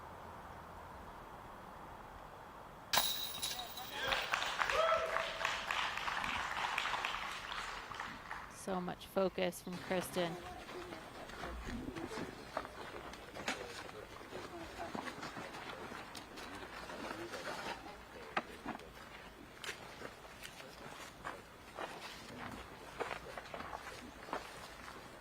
The birdies have been really spaced out for Kristen. She's got the one bogey on her scorecard and missed a few opportunities out there when she was in prime position off the tee pad. Seeing that Kristen has not won in the United States since April, and that was at the Music City Open. And her last win was at the European Open with a huge comeback in the final round.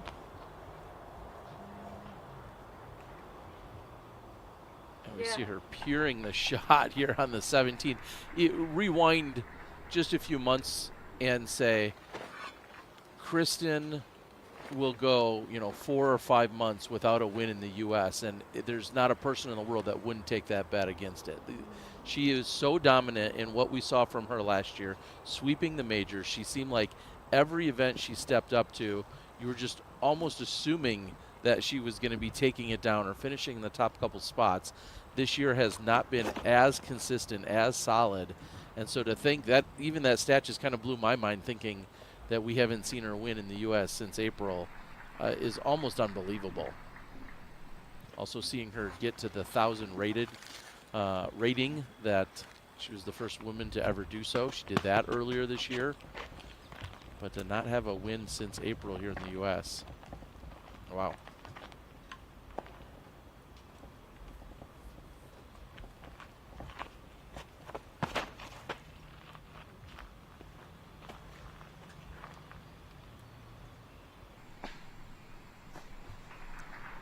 And Missy with a near perfect shot as well.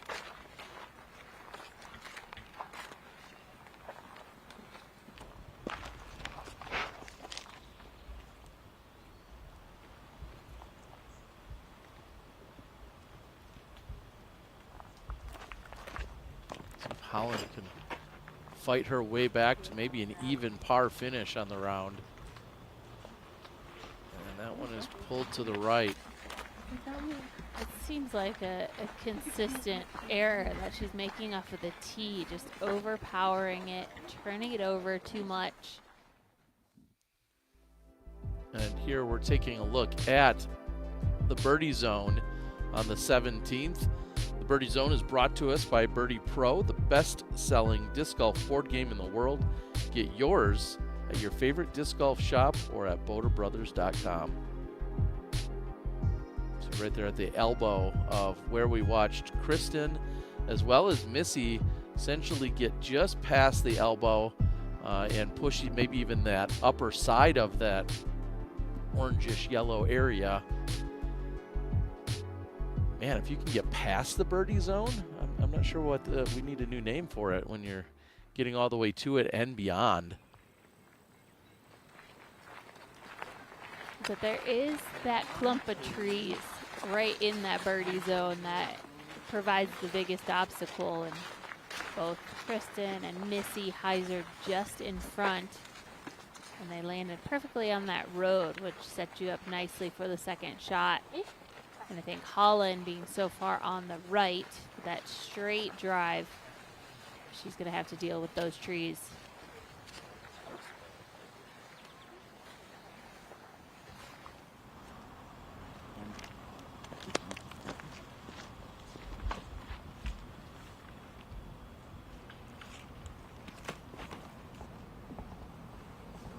Let's go, baby. Own calling for it. It was coming in hot, though. Just needed it to slow down a little bit. It's going to be on the right side of the basket. Just calling for it to let's go. It needed a more like let's slow, as it was skipping in hard. She'll have some obstruction, but a look for birdie. Look at this. Throws it past those trees. This is a tight line.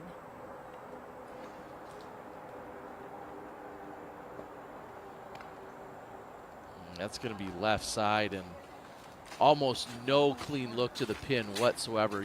She needed to come in short and then maybe make a putt from the open area at 25 or 30 feet. But if you get pushed too far into that left side, there is almost no look whatsoever.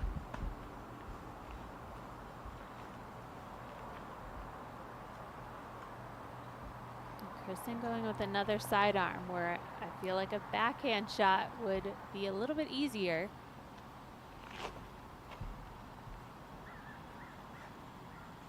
Or you could just do that.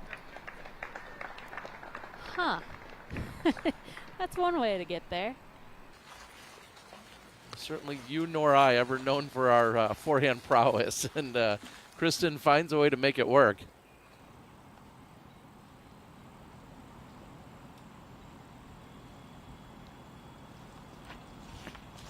Is so much more open on that right side, as Missy's showing us.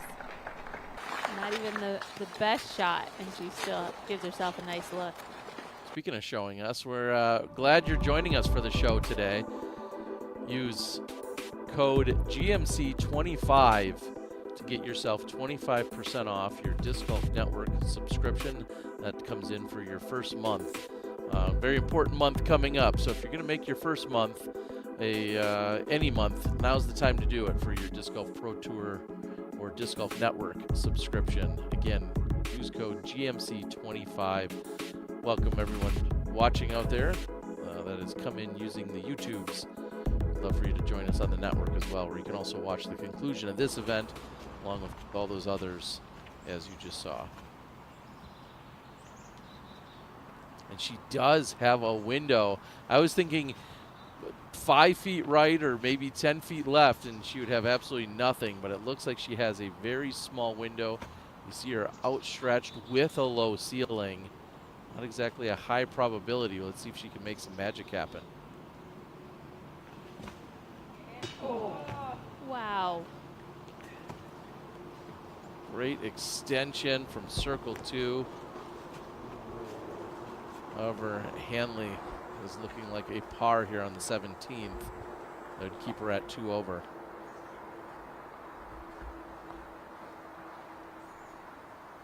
And here's what I was worried about with Owen going deep. She brings some of these additional trees on the backside into play.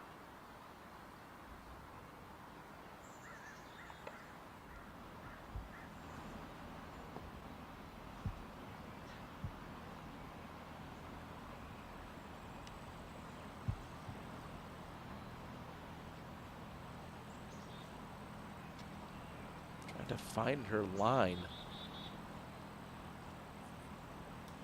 She's reaching between 2 trees.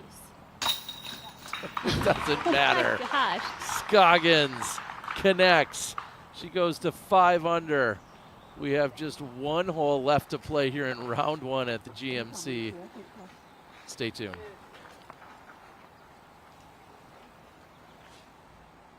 At LL Bean, we've been innovating for over a century, making great products better so you can feel better. Day after day, year after year. Outside together since 1912. LL Bean. Be an outsider. OTB is very specific on how they list the disc because they want you to like the disc. Virtually in your hand tells you what the disc is going to feel like, how heavy it's going to be. It's everything you want to know before it shows up to your house. Not just marketing. It's only the best.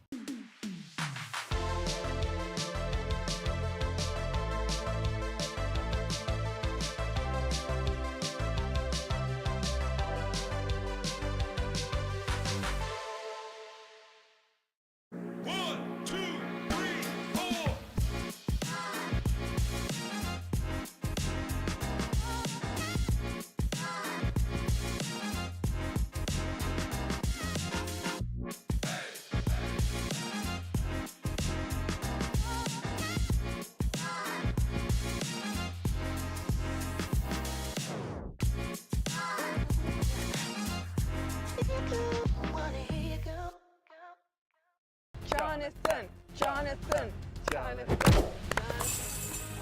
Wow! Jonathan! Skulle du visa? Hi. Yeah, check this pad out.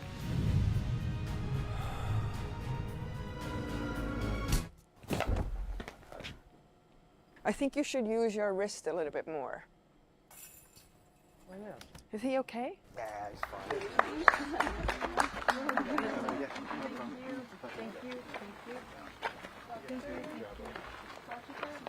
Yeah, thank you. Thanks. Yeah, you're welcome. Thank you. Thanks. Good luck.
Left side, but gets hung up. Yeah, it looks like the left side has a much lower ceiling, and then the right-hand route has a high ground. You want to make sure you're getting over that bushy tree just to the left of the road.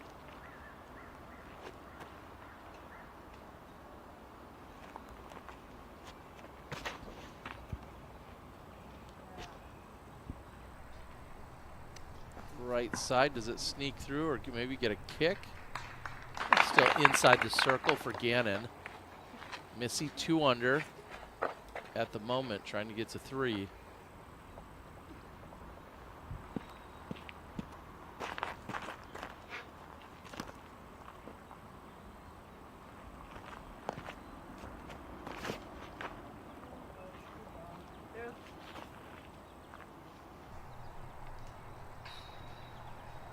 And Holland doesn't love it.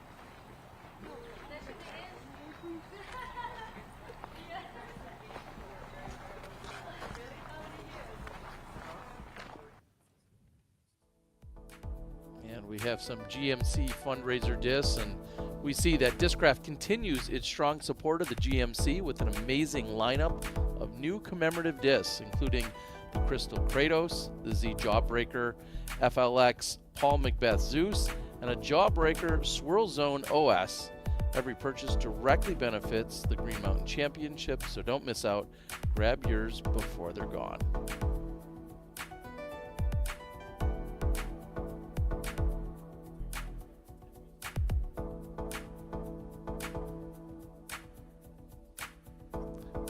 I'm picking up at least a handful of those. You know how I love to hoard some commemorative discs.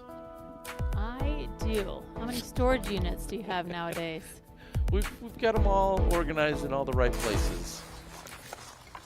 We've got a box of your discs here in Bend. Just expanding the locale.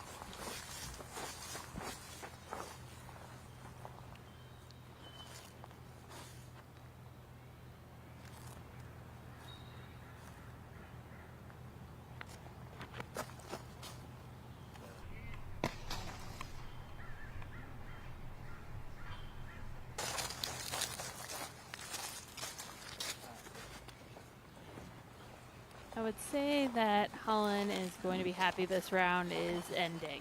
She just wasn't able to fight through those mental barriers. She wasn't able to get her throw back online. She's going to have some redemption when we get back here again in a couple days.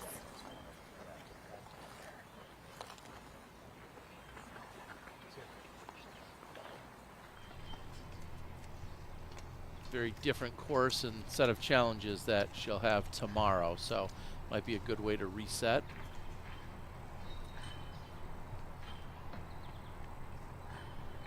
Missy trying to pick up one more birdie before she closes out, and that one's going to be left side chain, not enough, so Gannon will remain at 2 under.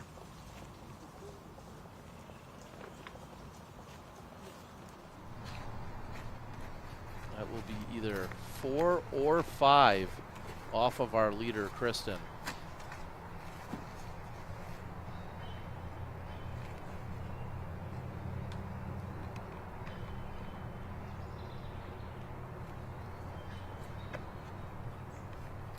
A birdie here puts Kristen 2 in front of Scoggins.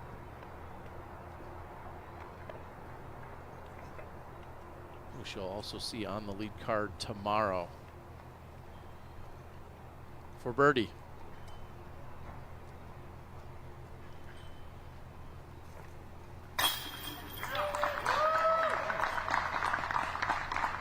A solid close for Kristen.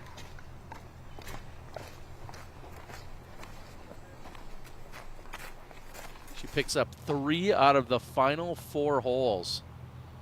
get to, 4 out of the final 5 to get to 7 under.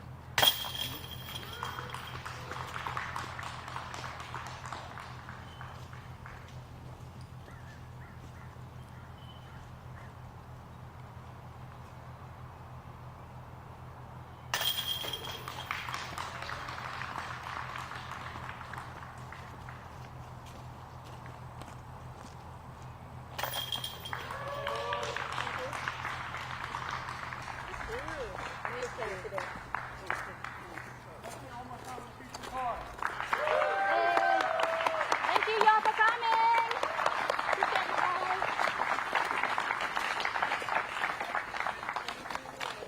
Thanks for following. Please let the players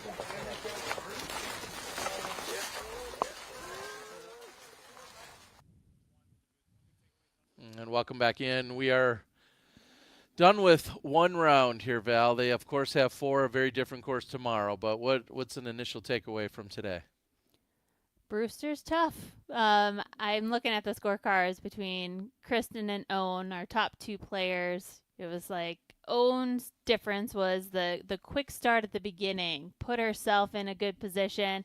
And for Kristen, it was the slow and steady, keeping away from the errors, but then picked it up in the end and was able to climb her way to the top. But all these competitors, they're still a very tight race. We'll see if things kind of separate as we head out to the Open. Yeah, the fact that we saw 7 women tied for first at one point, and then finally Kristen, like you said, able to pull away and have a strong closeout to round number 1. As we close out round number 1, we're going to first take a quick break, and then we'll come back. We'll have Tournament Central and the after show. We'll see you in a minute.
Discraft.com, your ultimate destination for exclusive player-inspired releases, collaborations, and collections. Discover limited edition discs, apparel, and accessories you won't find anywhere else. TeamDiscraft.com brings you the gear you need for the ultimate fan shopping experience. Don't miss out on these one-of-a-kind items. Shop today and rep your favorite team.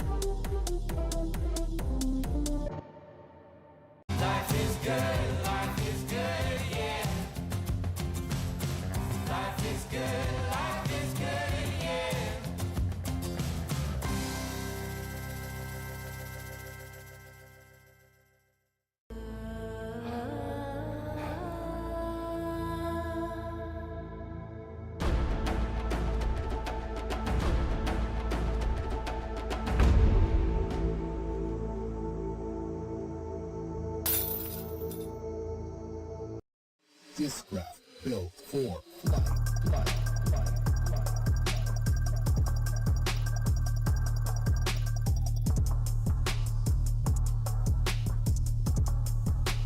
Built for flight.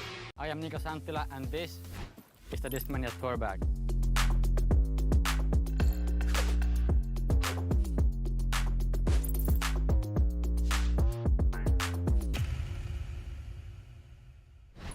Some of my favorite discs in my bag are the A-Series discs.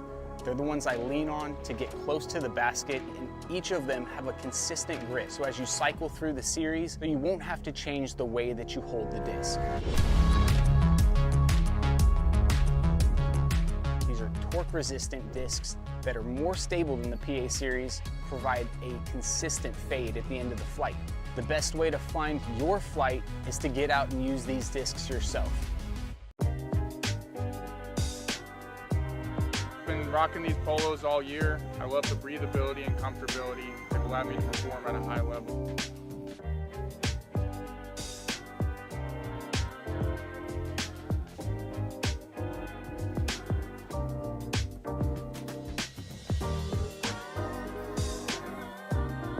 Check them out at flightfactorydisc.com.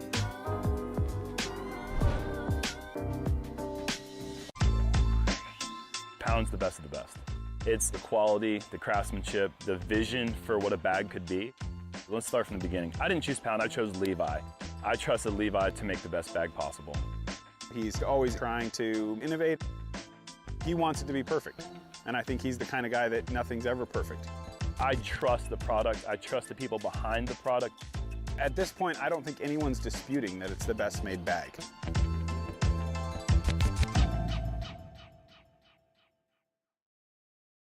Telemetry and launch condition. Affirmative. Missile and internal DC. Affirmative. 9, 8, 8. Maintain. 4, 3, 2, 1, 0.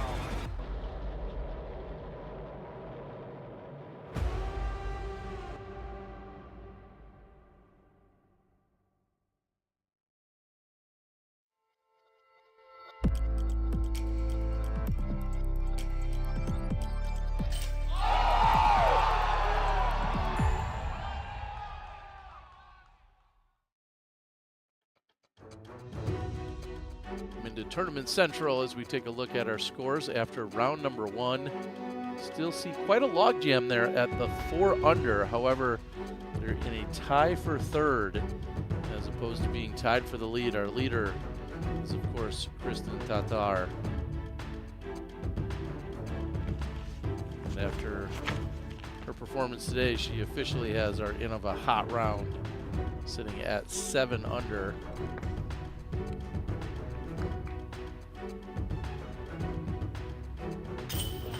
She had some great drives off the tee where she didn't always take advantage of them.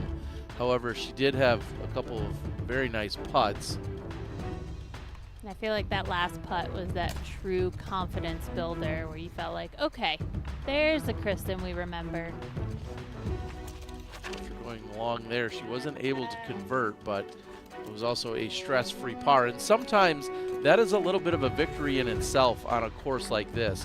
Yes, you might be frustrated you're not getting the birdie, but sometimes even just a stress-free par while you're watching your cardmate struggle, that can be, in a way, a little bit of a confidence booster as well. Here she was on hole number 17, just sneaking it past that final tree so that she'd have the tap-in birdie. And then on 18,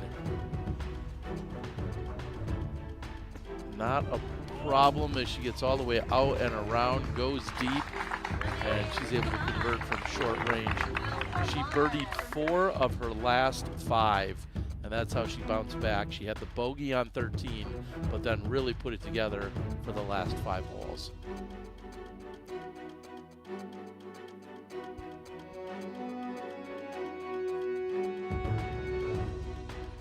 As I said, look how strong that finish was. And with that, Brian Earhart was able to catch up with her after the round. Here's what she had to say. All right, joining us now, Kristen Tatar. You're in the lead going into round number 2. You just checked the scores before you stepped up here. You were a little bit surprised. Can you talk about that? Yeah, I mean, I feel like just my play lately has been fluctuating a little bit more than the past few years. So I kind of like gave up expectations, and now I just remembered how it felt like to come off the round and actually be in the lead. It's fun, and it's a nice surprise. Well, you weren't stringing together birdies early, but you were playing clean, and then you hit 13, had a rough bogey there, but you cleaned up the back stretch afterwards. Can you talk about that? Yeah, the backstretch felt better than the beginning of the round. It was a little bit rough, especially after my upshot attempt on hole 2, which hit the tree and almost went OB, and I was like in my head, here we go again. But fortunately, I was able to turn that around and maybe gather some confidence and pick up some birdies late in the round. Going into Fox Run tomorrow, a lot more open, a lot more placement style golf. How do you feel about that track, and do you feel good about your game plan? Yeah, I actually, before the tournament, I felt better about Fox Run. I feel like my game plan is more in set over there. But seeing some of the drives on Brewster Ridge today, I was even surprised myself. Like, I did some very good drives here. So, yeah, overall, I'm happy to play on both of the courses and looking forward to tomorrow. Well, it's a beautiful day out here in Vermont. What are you going to do with the rest of the day to prepare for tomorrow?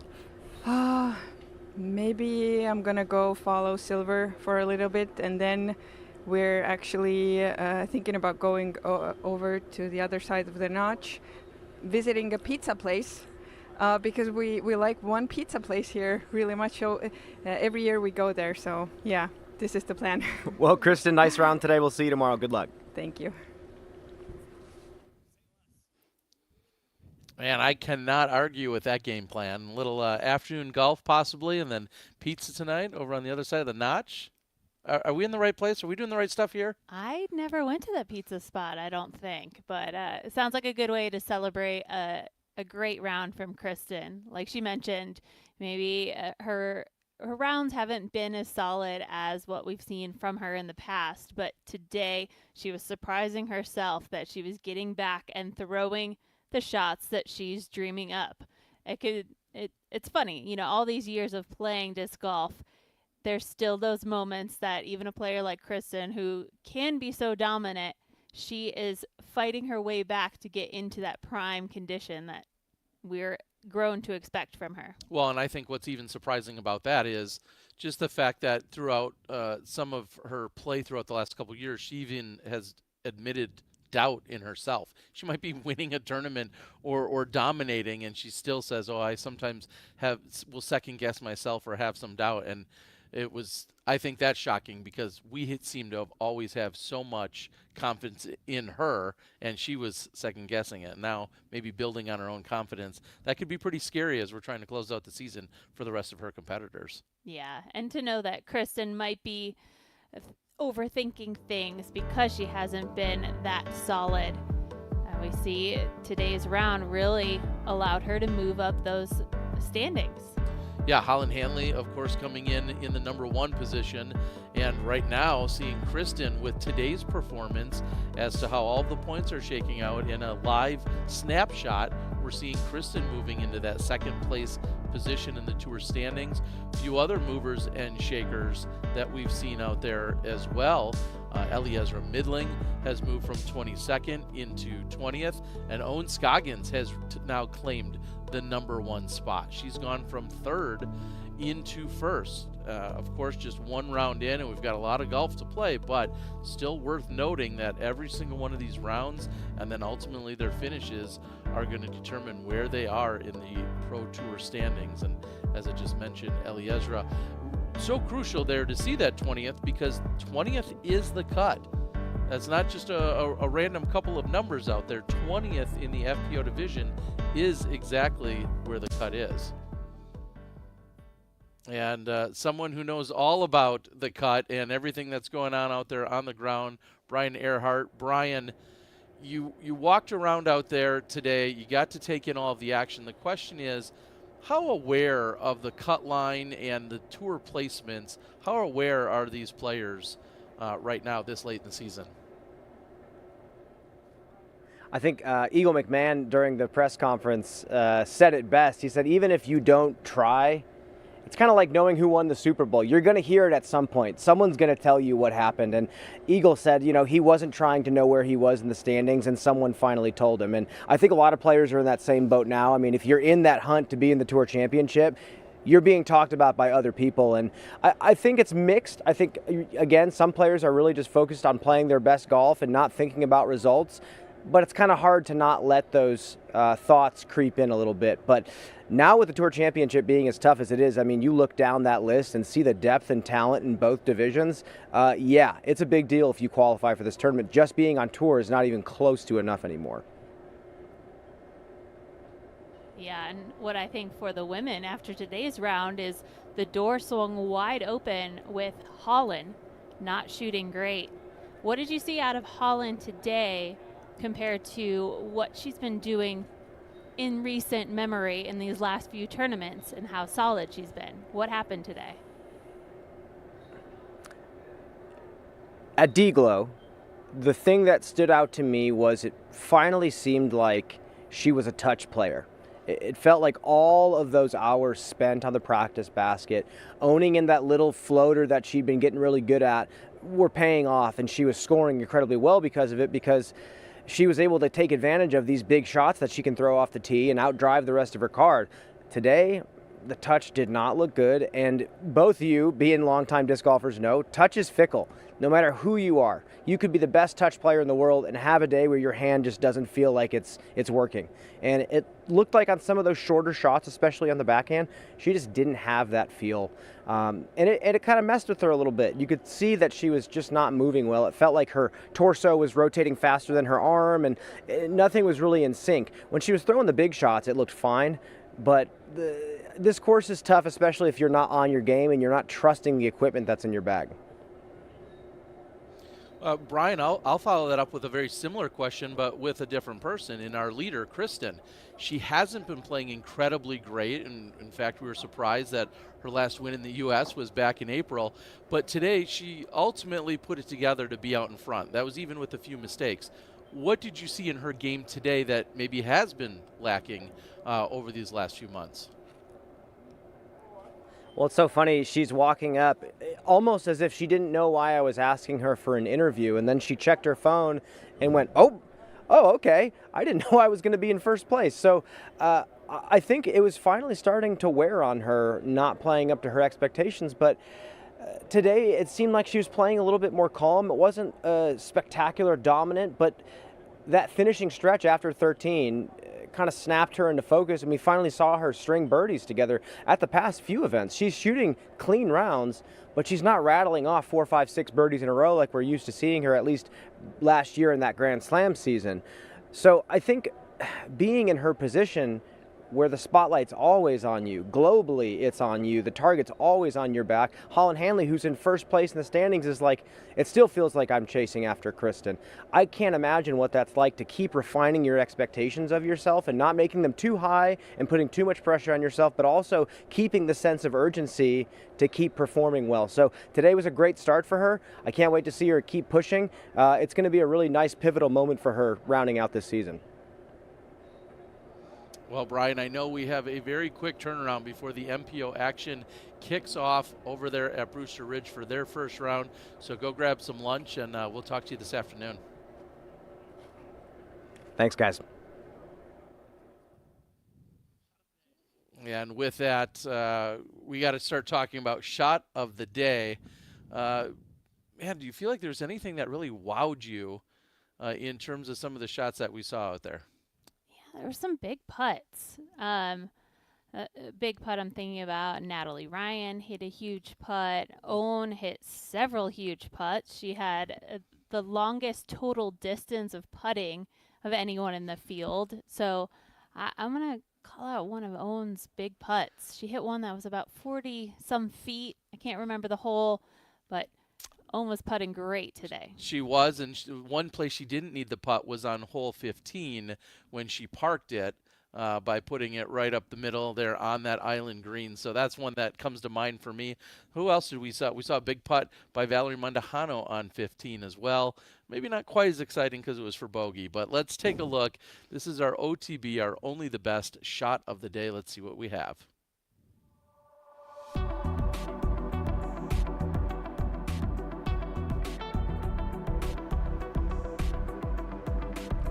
Luque Lorenzen was able to cash that one in when things were going seemingly all perfect for her.